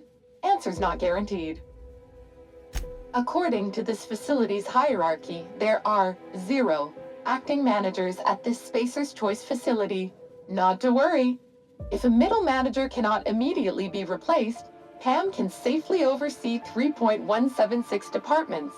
When you're in a productivity pinch, Pam can pick up the pieces. Uh-oh. It looks like there are intruders in this facility. Protocol recommends speaking to the head of facility. Did you know that keeping your workers alive boosts productivity? That's why every PAM unit comes equipped with the latest Spacer's Choice weaponry. When PAM's emergency combat protocols are activated, your investments are sure to be protected. Warning: due to power consumption, combat protocols cannot be activated when PAM's power is below 73% without deactivating managerial processes. Spacer's Choice policy dictates that managerial processes take priority. This unit's power rating is 57%. Emergency combat protocols cannot be engaged at less than 73% power without proper authorization. Please ensure that this unit is fully charged, or present your override password. I could give it a shot. Let me just... Okay. Weird way to do that, but there ain't no accounting for cents. There we go. All I had to do was convince this old girl here that 73% was the new 100%. Easy as salt tuna and sawdust pie. This unit's power rating is 100%. Great! Emergency combat protocols are now available. Error: employee's biometric ID does not match this unit's designated manager. Proceeding with verbal management test. Pretend that this PAM unit is one of your employees who's been working long hours. What would you say to give them an extra pep pill in their step?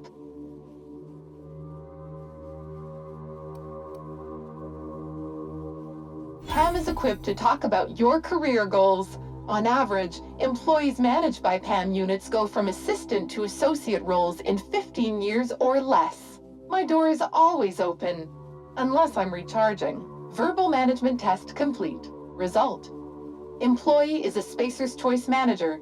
94% certainty. Engaging emergency combat protocols. Stand by. Remember, Spacer's Choice is a family.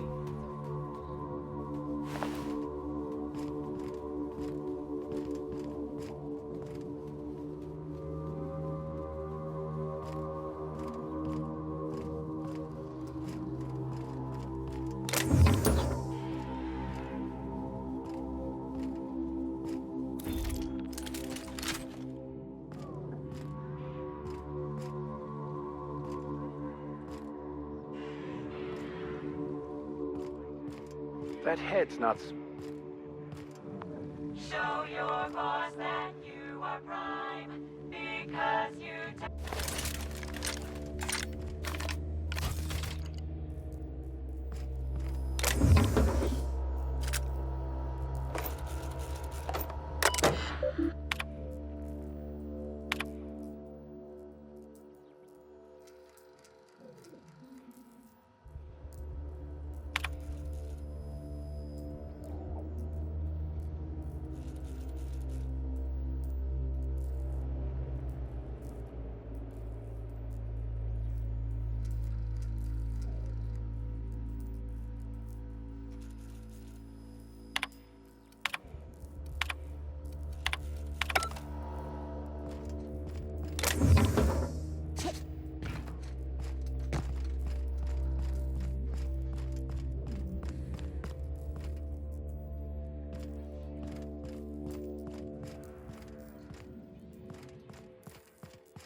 Sanitation and cleanup required.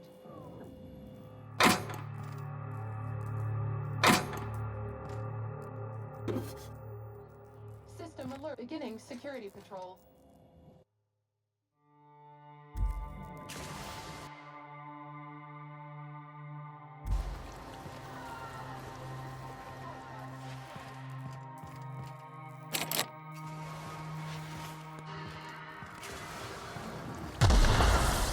Security threat eliminated.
charged.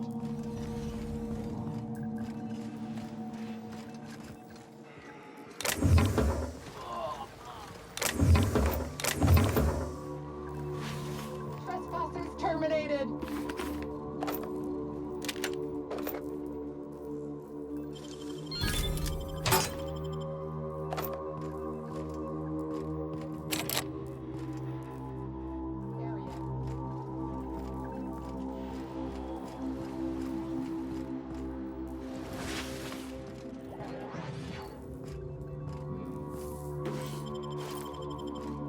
Unable to locate target.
Security actions.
over-engineered to the point of absurdity.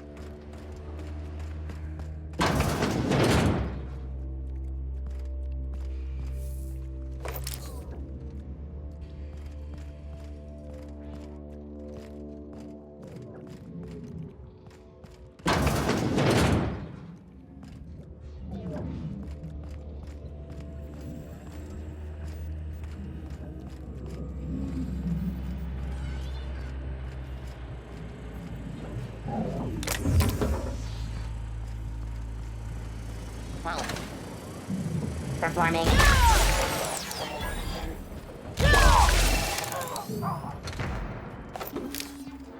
Kill them! Performing in area C.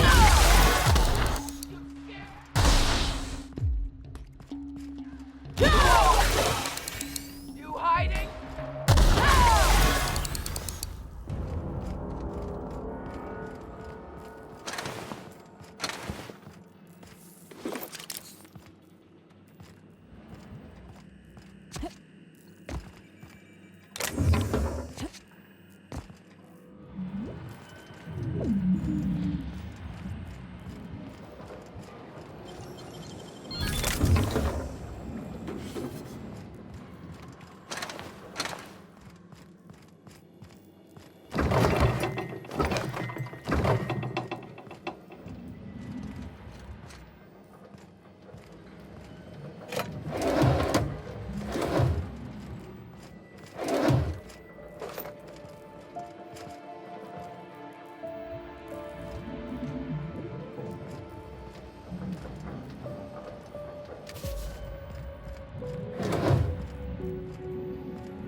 thing.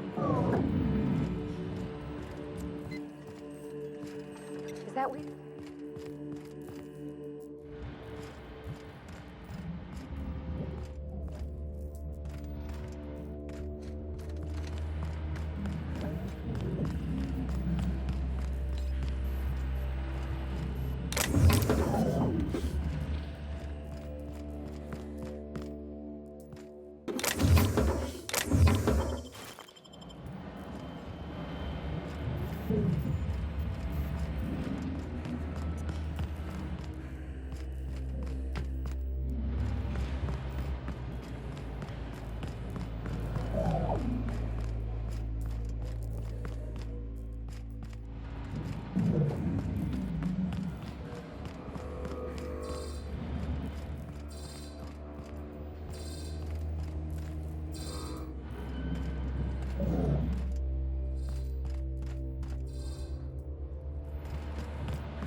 Quietly now.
very and halcyon on you.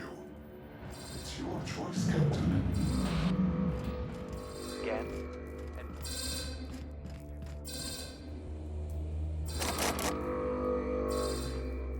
I'm a good kick in the shins.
Are receiving an incoming signal, Captain.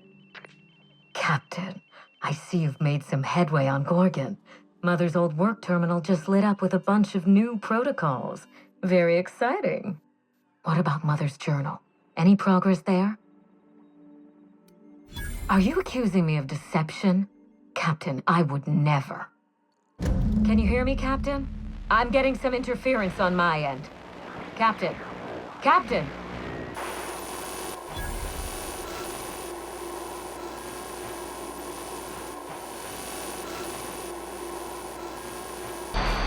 Hello again, little weasel. I must admit, you've surprised me. I threw nearly everything I had at you, and you overcame it all. Well spotted, Captain. We've both played our roles well, but it seems you've got the edge. I may have gravely underestimated you. You were smart to hire her, Wilhelmina. Well done. Mother! You're alive! And still on Gorgon?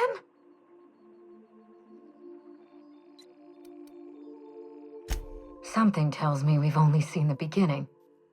This is so you, Mother. Inserting yourself where you aren't needed and at the worst possible time. Am I disrupting your vanity project, you empty-headed little twit? Mother is going to fill your head with lies about me and Gorgon. Don't listen. Have you come back just to ruin everything again, Mother? At least this time I have the power to stop you. Captain, this is a distraction. Let's set our differences aside and focus on what matters. Adrena time must never be revived. I may not have told you all of the facts, but I'm going to lay out everything I know. You can decide for yourself what to do with it. By now, you realize that Project Gorgon was devoted to a single drug, Adrena time. A drug that hit the market in spite of calamitous side effects.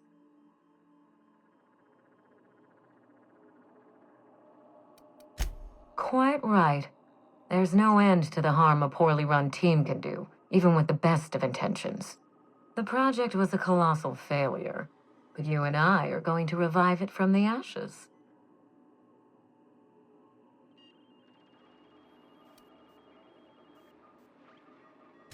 Adrena time was a lie. Our drug will fulfill its broken promise for workers and employers across the colony. Mother wasn't equal to the task. Thankfully for us both, I'm not my mother.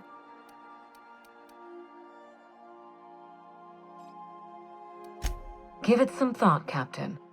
We've come so far together. Don't abandon me now.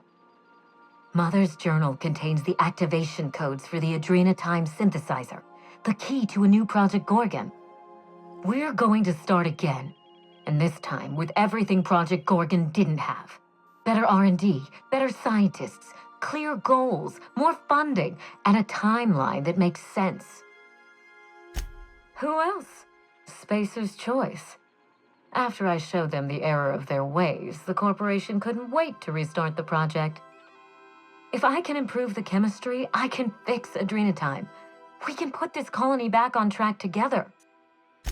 I learned from her mistakes, and I have no intention of repeating them. Listen to yourself. Adrenatime ruined lives. It killed people, changed them. And now Halcyon buckles beneath the yoke of my failure. We can't risk opening Pandora's box a second time. What about my life, Mother? The Ambrose name has no dignity anymore. I can't even show my face around Byzantium without being the gossip of the town. Every day, workers slump over from exhaustion. The gears of industry swallow them whole, and no one is coming to help. Adrenatime is the break we can't fit into the schedule. The office with a window we can't afford to build. It's the best this rotten colony can do for people. It's a bandage, not a cure. Halcyon is wounded, and I will do everything in my power to stop the bleeding. Don't let those bloodless leeches at Spacer's Choice walk you down this perilous path, Wilhelmina. You haven't the fortitude to endure it. As usual, Mother projects her failures onto me. If she had let me get involved from the start, we might have avoided this calamity altogether. I'd have trusted my team rather than sabotage their efforts. And I wouldn't have stolen their glory when they were on the verge of success. You don't know what you're talking about. I did everything to support my team. It was Spacer's Choice who betrayed them.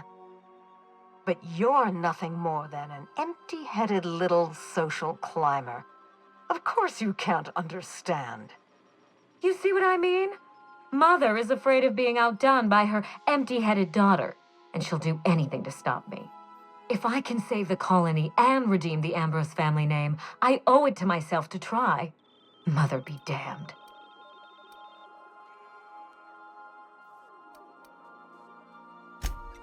Finally, a sensible question. I am the head of Project Gorgon, its grand mastermind. I created Adrenatime because I believed, arrogantly, foolishly, that I could uplift the common man through chemistry. I failed.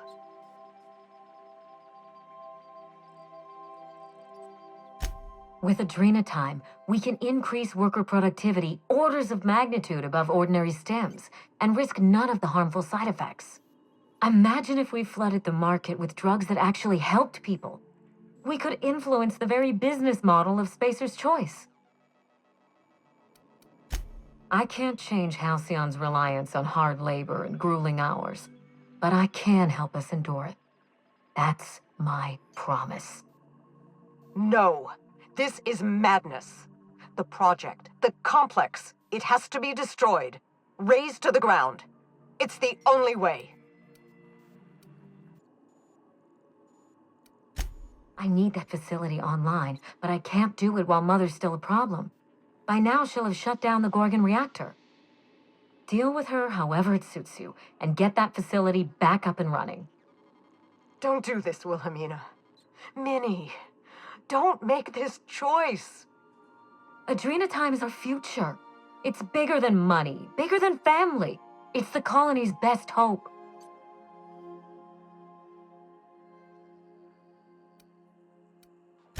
Return to my family's manor, Captain. Use the executive override code in my journal to activate the NDA protocol for my terminal. It will destroy the Gorgon drug synthesizer and put an end to Adrenatime for good.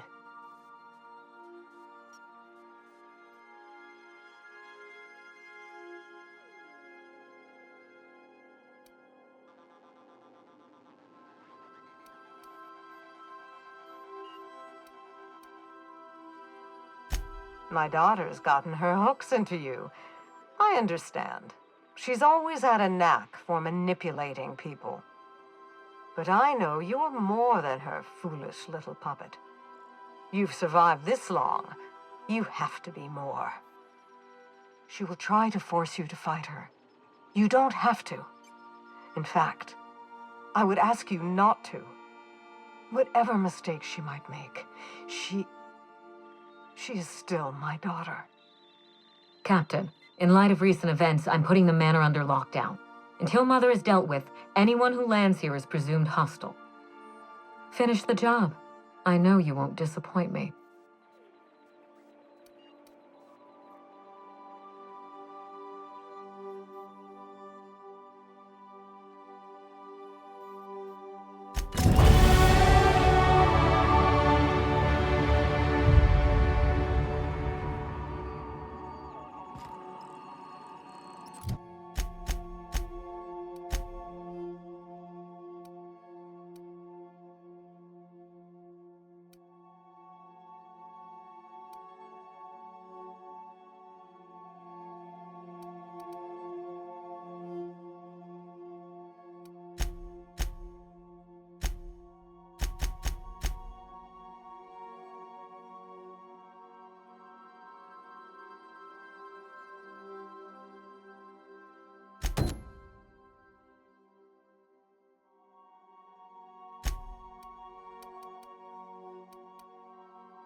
Show your boss.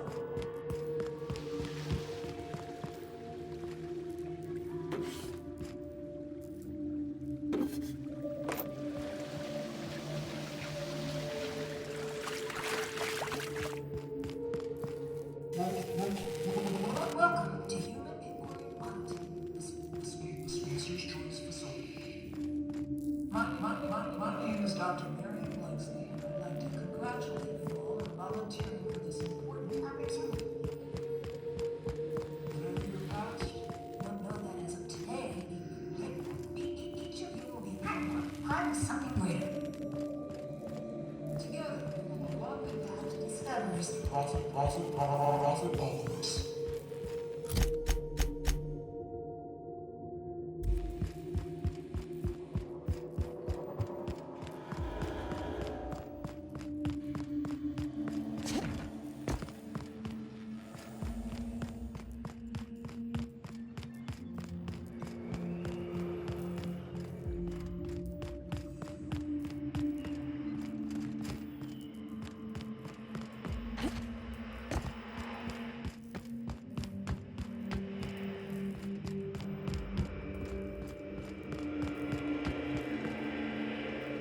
I don't believe you've discussed the side effects, Dr. Ambrose.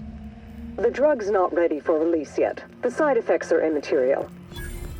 So it's dangerous. Perhaps it results in some thrilling mutations. Forearms, maybe? Or a second head?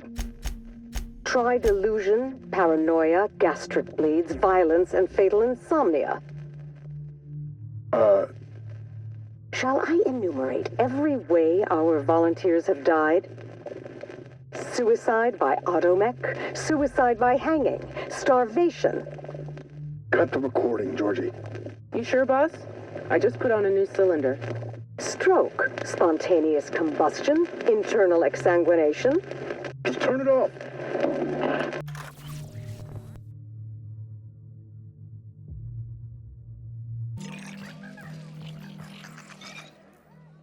Did you manage to find those recordings? Well, I'll be damned. Now I can finally get off this rock and go home. I know it's not much, but take the last of my bits. You've earned every single one, friend.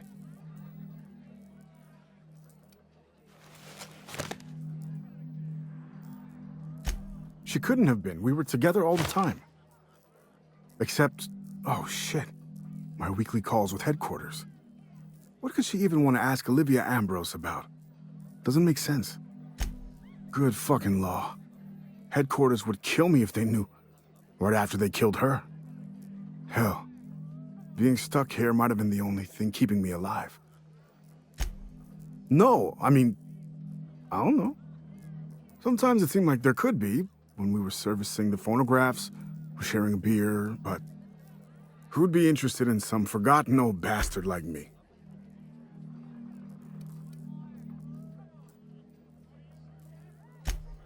Sure, yeah. My ma used to say the same thing. And anyway, unauthorized fraternization between employees is illegal. But that's all you need to know about my dire love life, I think. Any other horrible truths you want to reveal to me? Listen, I appreciate you telling me what happened with those recordings, but I need some time to think. Yeah, yeah. See you around. Thanks to you, I'm on the next ride out of here.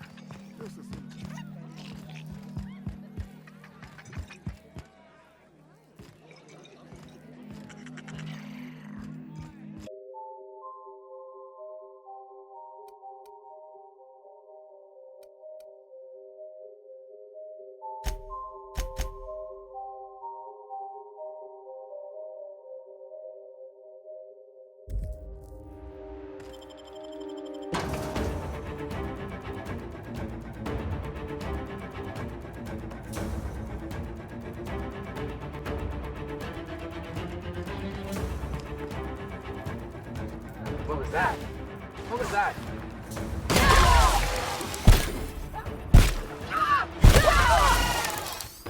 Heard something. What was that? That's the last of it.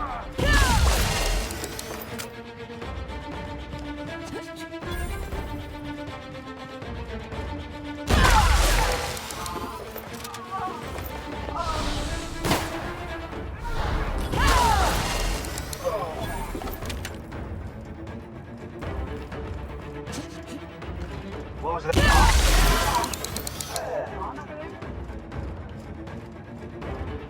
What was that? Did I hear something? What was that?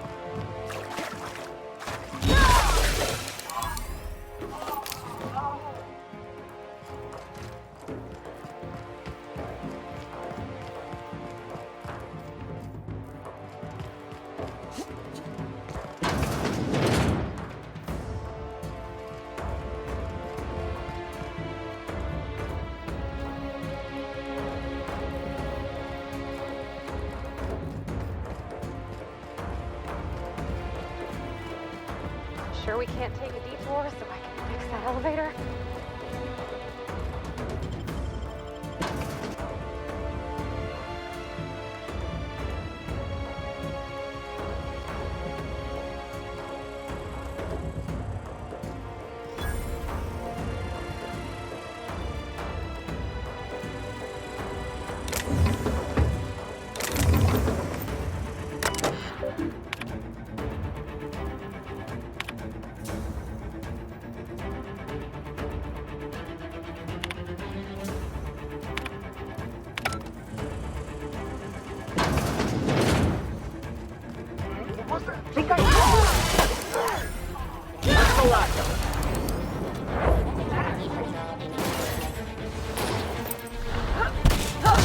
Something going on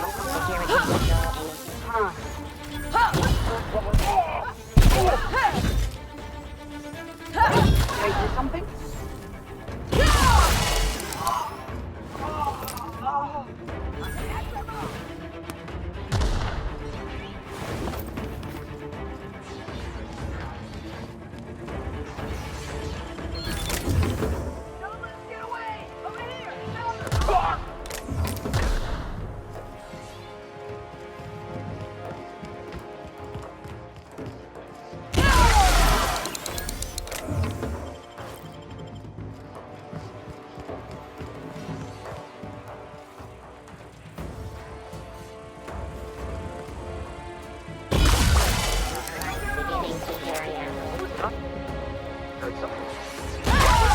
Security patrol.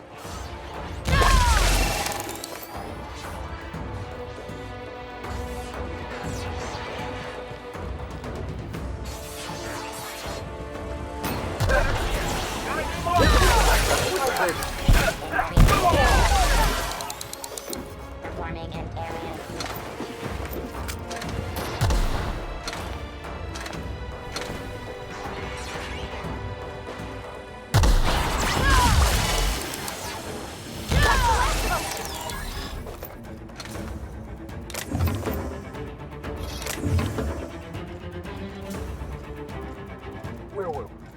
I really can't see how anyone could work in a place like this.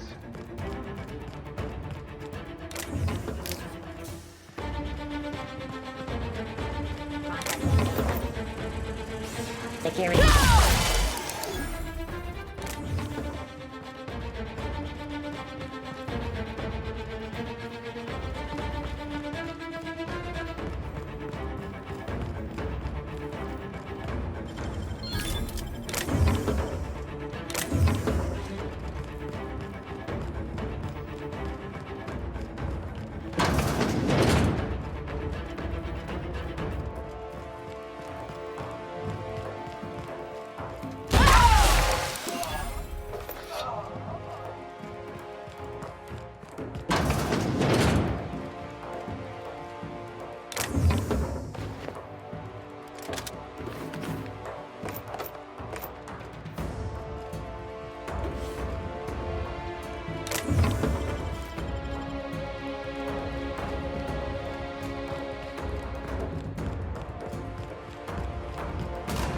I wonder if she's ready for her comeuppance. It's gonna be fine. We can do this.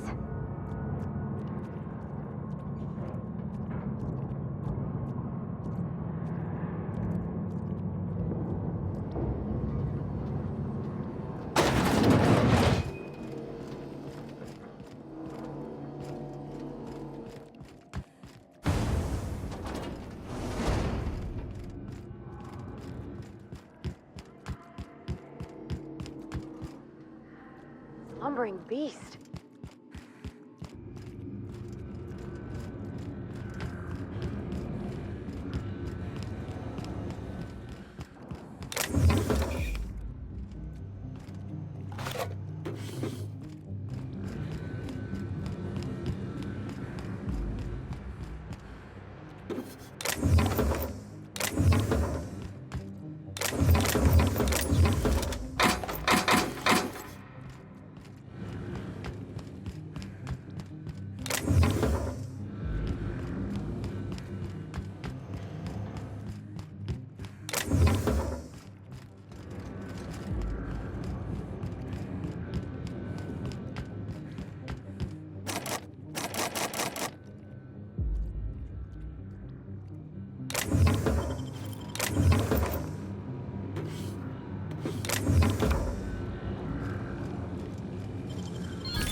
I'll give you one thing, little weasel. You are relentless. I did everything in my power to stop you, yet here you stand before me, offensively alive. Just so we're clear, if you intend to restart this machine, you'll have to go through me. I'm done talking. Cooperation, compromise, consensus. It resolves nothing. All that remains is action and inaction. Kill me, or let me destroy this place. If you believe this will be that simple, you haven't been paying attention. I can no more walk away than I can voluntarily cease breathing. I will die before I let my empty-headed daughter resurrect Adrena time. Do you understand? There is no working with Spacer's Choice. You work for them. If you refuse, they sell your contract to a rival firm staffed by your enemies, or seize your housing and turn you out onto the street. And if you've really irritated them, they simply kill you. Sincerely, I wish you luck. I suspect you're just about the only person in this colony who believes that's possible. Besides that madman, Wells. Judging by his wanted poster, he's always lived on the tail end of the sanity bell curve. He has it right. The board doesn't care for Halcyon. They'll do anything and use anyone to see their ends met. The state of the colony is ample evidence of that. She has no intention of curing the Marauders. She's only going to make more of them. Adrenatime is addictive. It's poison. The only way they can perfect it is by making it more irresistible. I thought we were negotiating, Captain.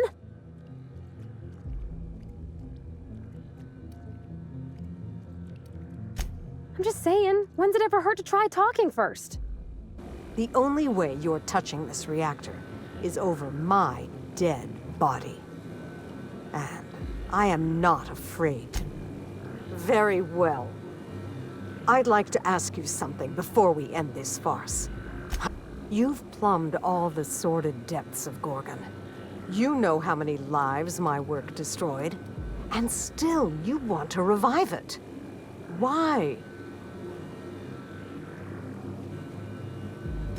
Thousands of people gave their lives to see this sanctuary in the void survive. You want to erase their legacies.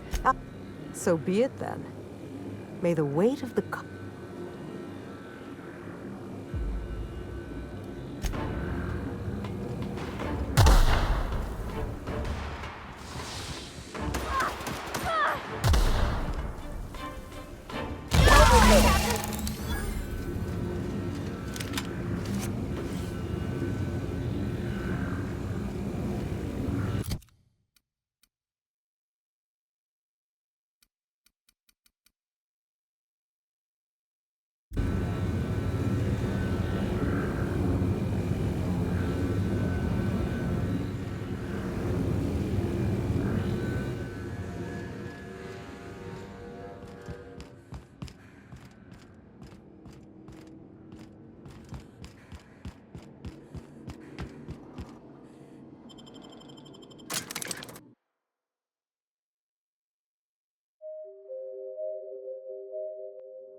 Arrived at Ambrose Manor.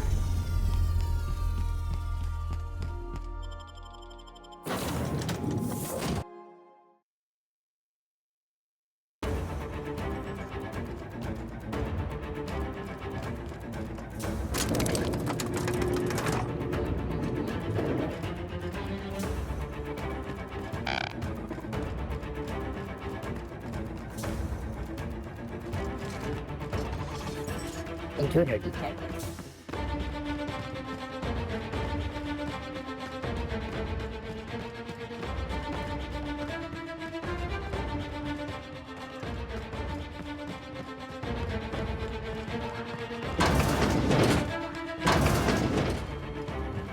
All processing data.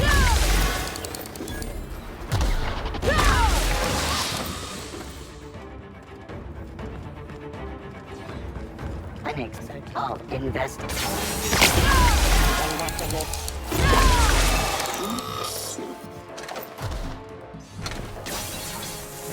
Performing an area sweep now.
Access beginning security.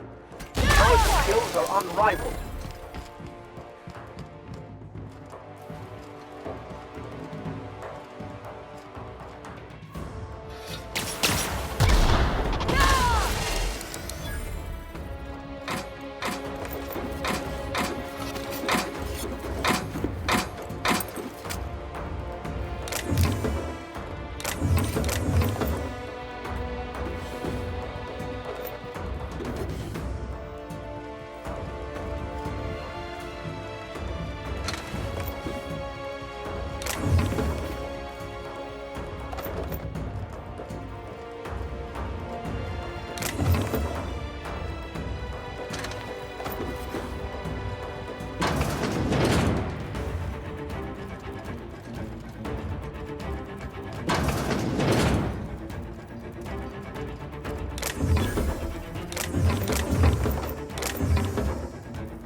Didn't I warn you not to set foot in here until the job was done? You should have listened to my advice. There's nothing to discuss. I can fix Adrena time without you, and certainly without Mother.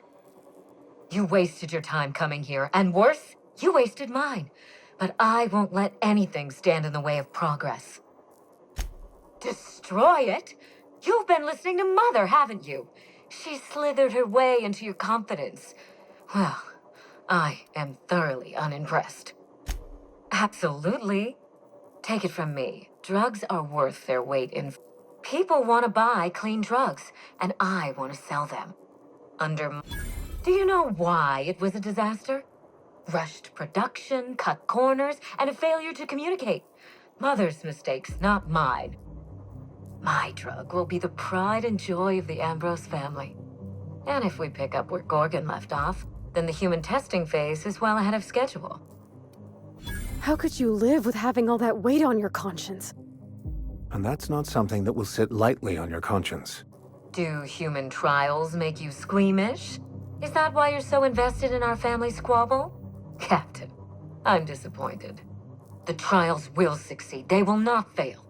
And if they do, then at least I'm no worse than Mother. Well, shit. I can see that you have a point there. I'm about to become my mother. That's the last thing I thought I wanted, yet here I am. You know what? I think I hate being an heiress. All I got out of the deal was Mother's unfinished business. I didn't even get to have any fun. I have some soul-searching ahead of me, Captain. You can do what you came for. I won't stand in your way. As far as I'm concerned, aren't I the lucky one?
This unit can help itself. These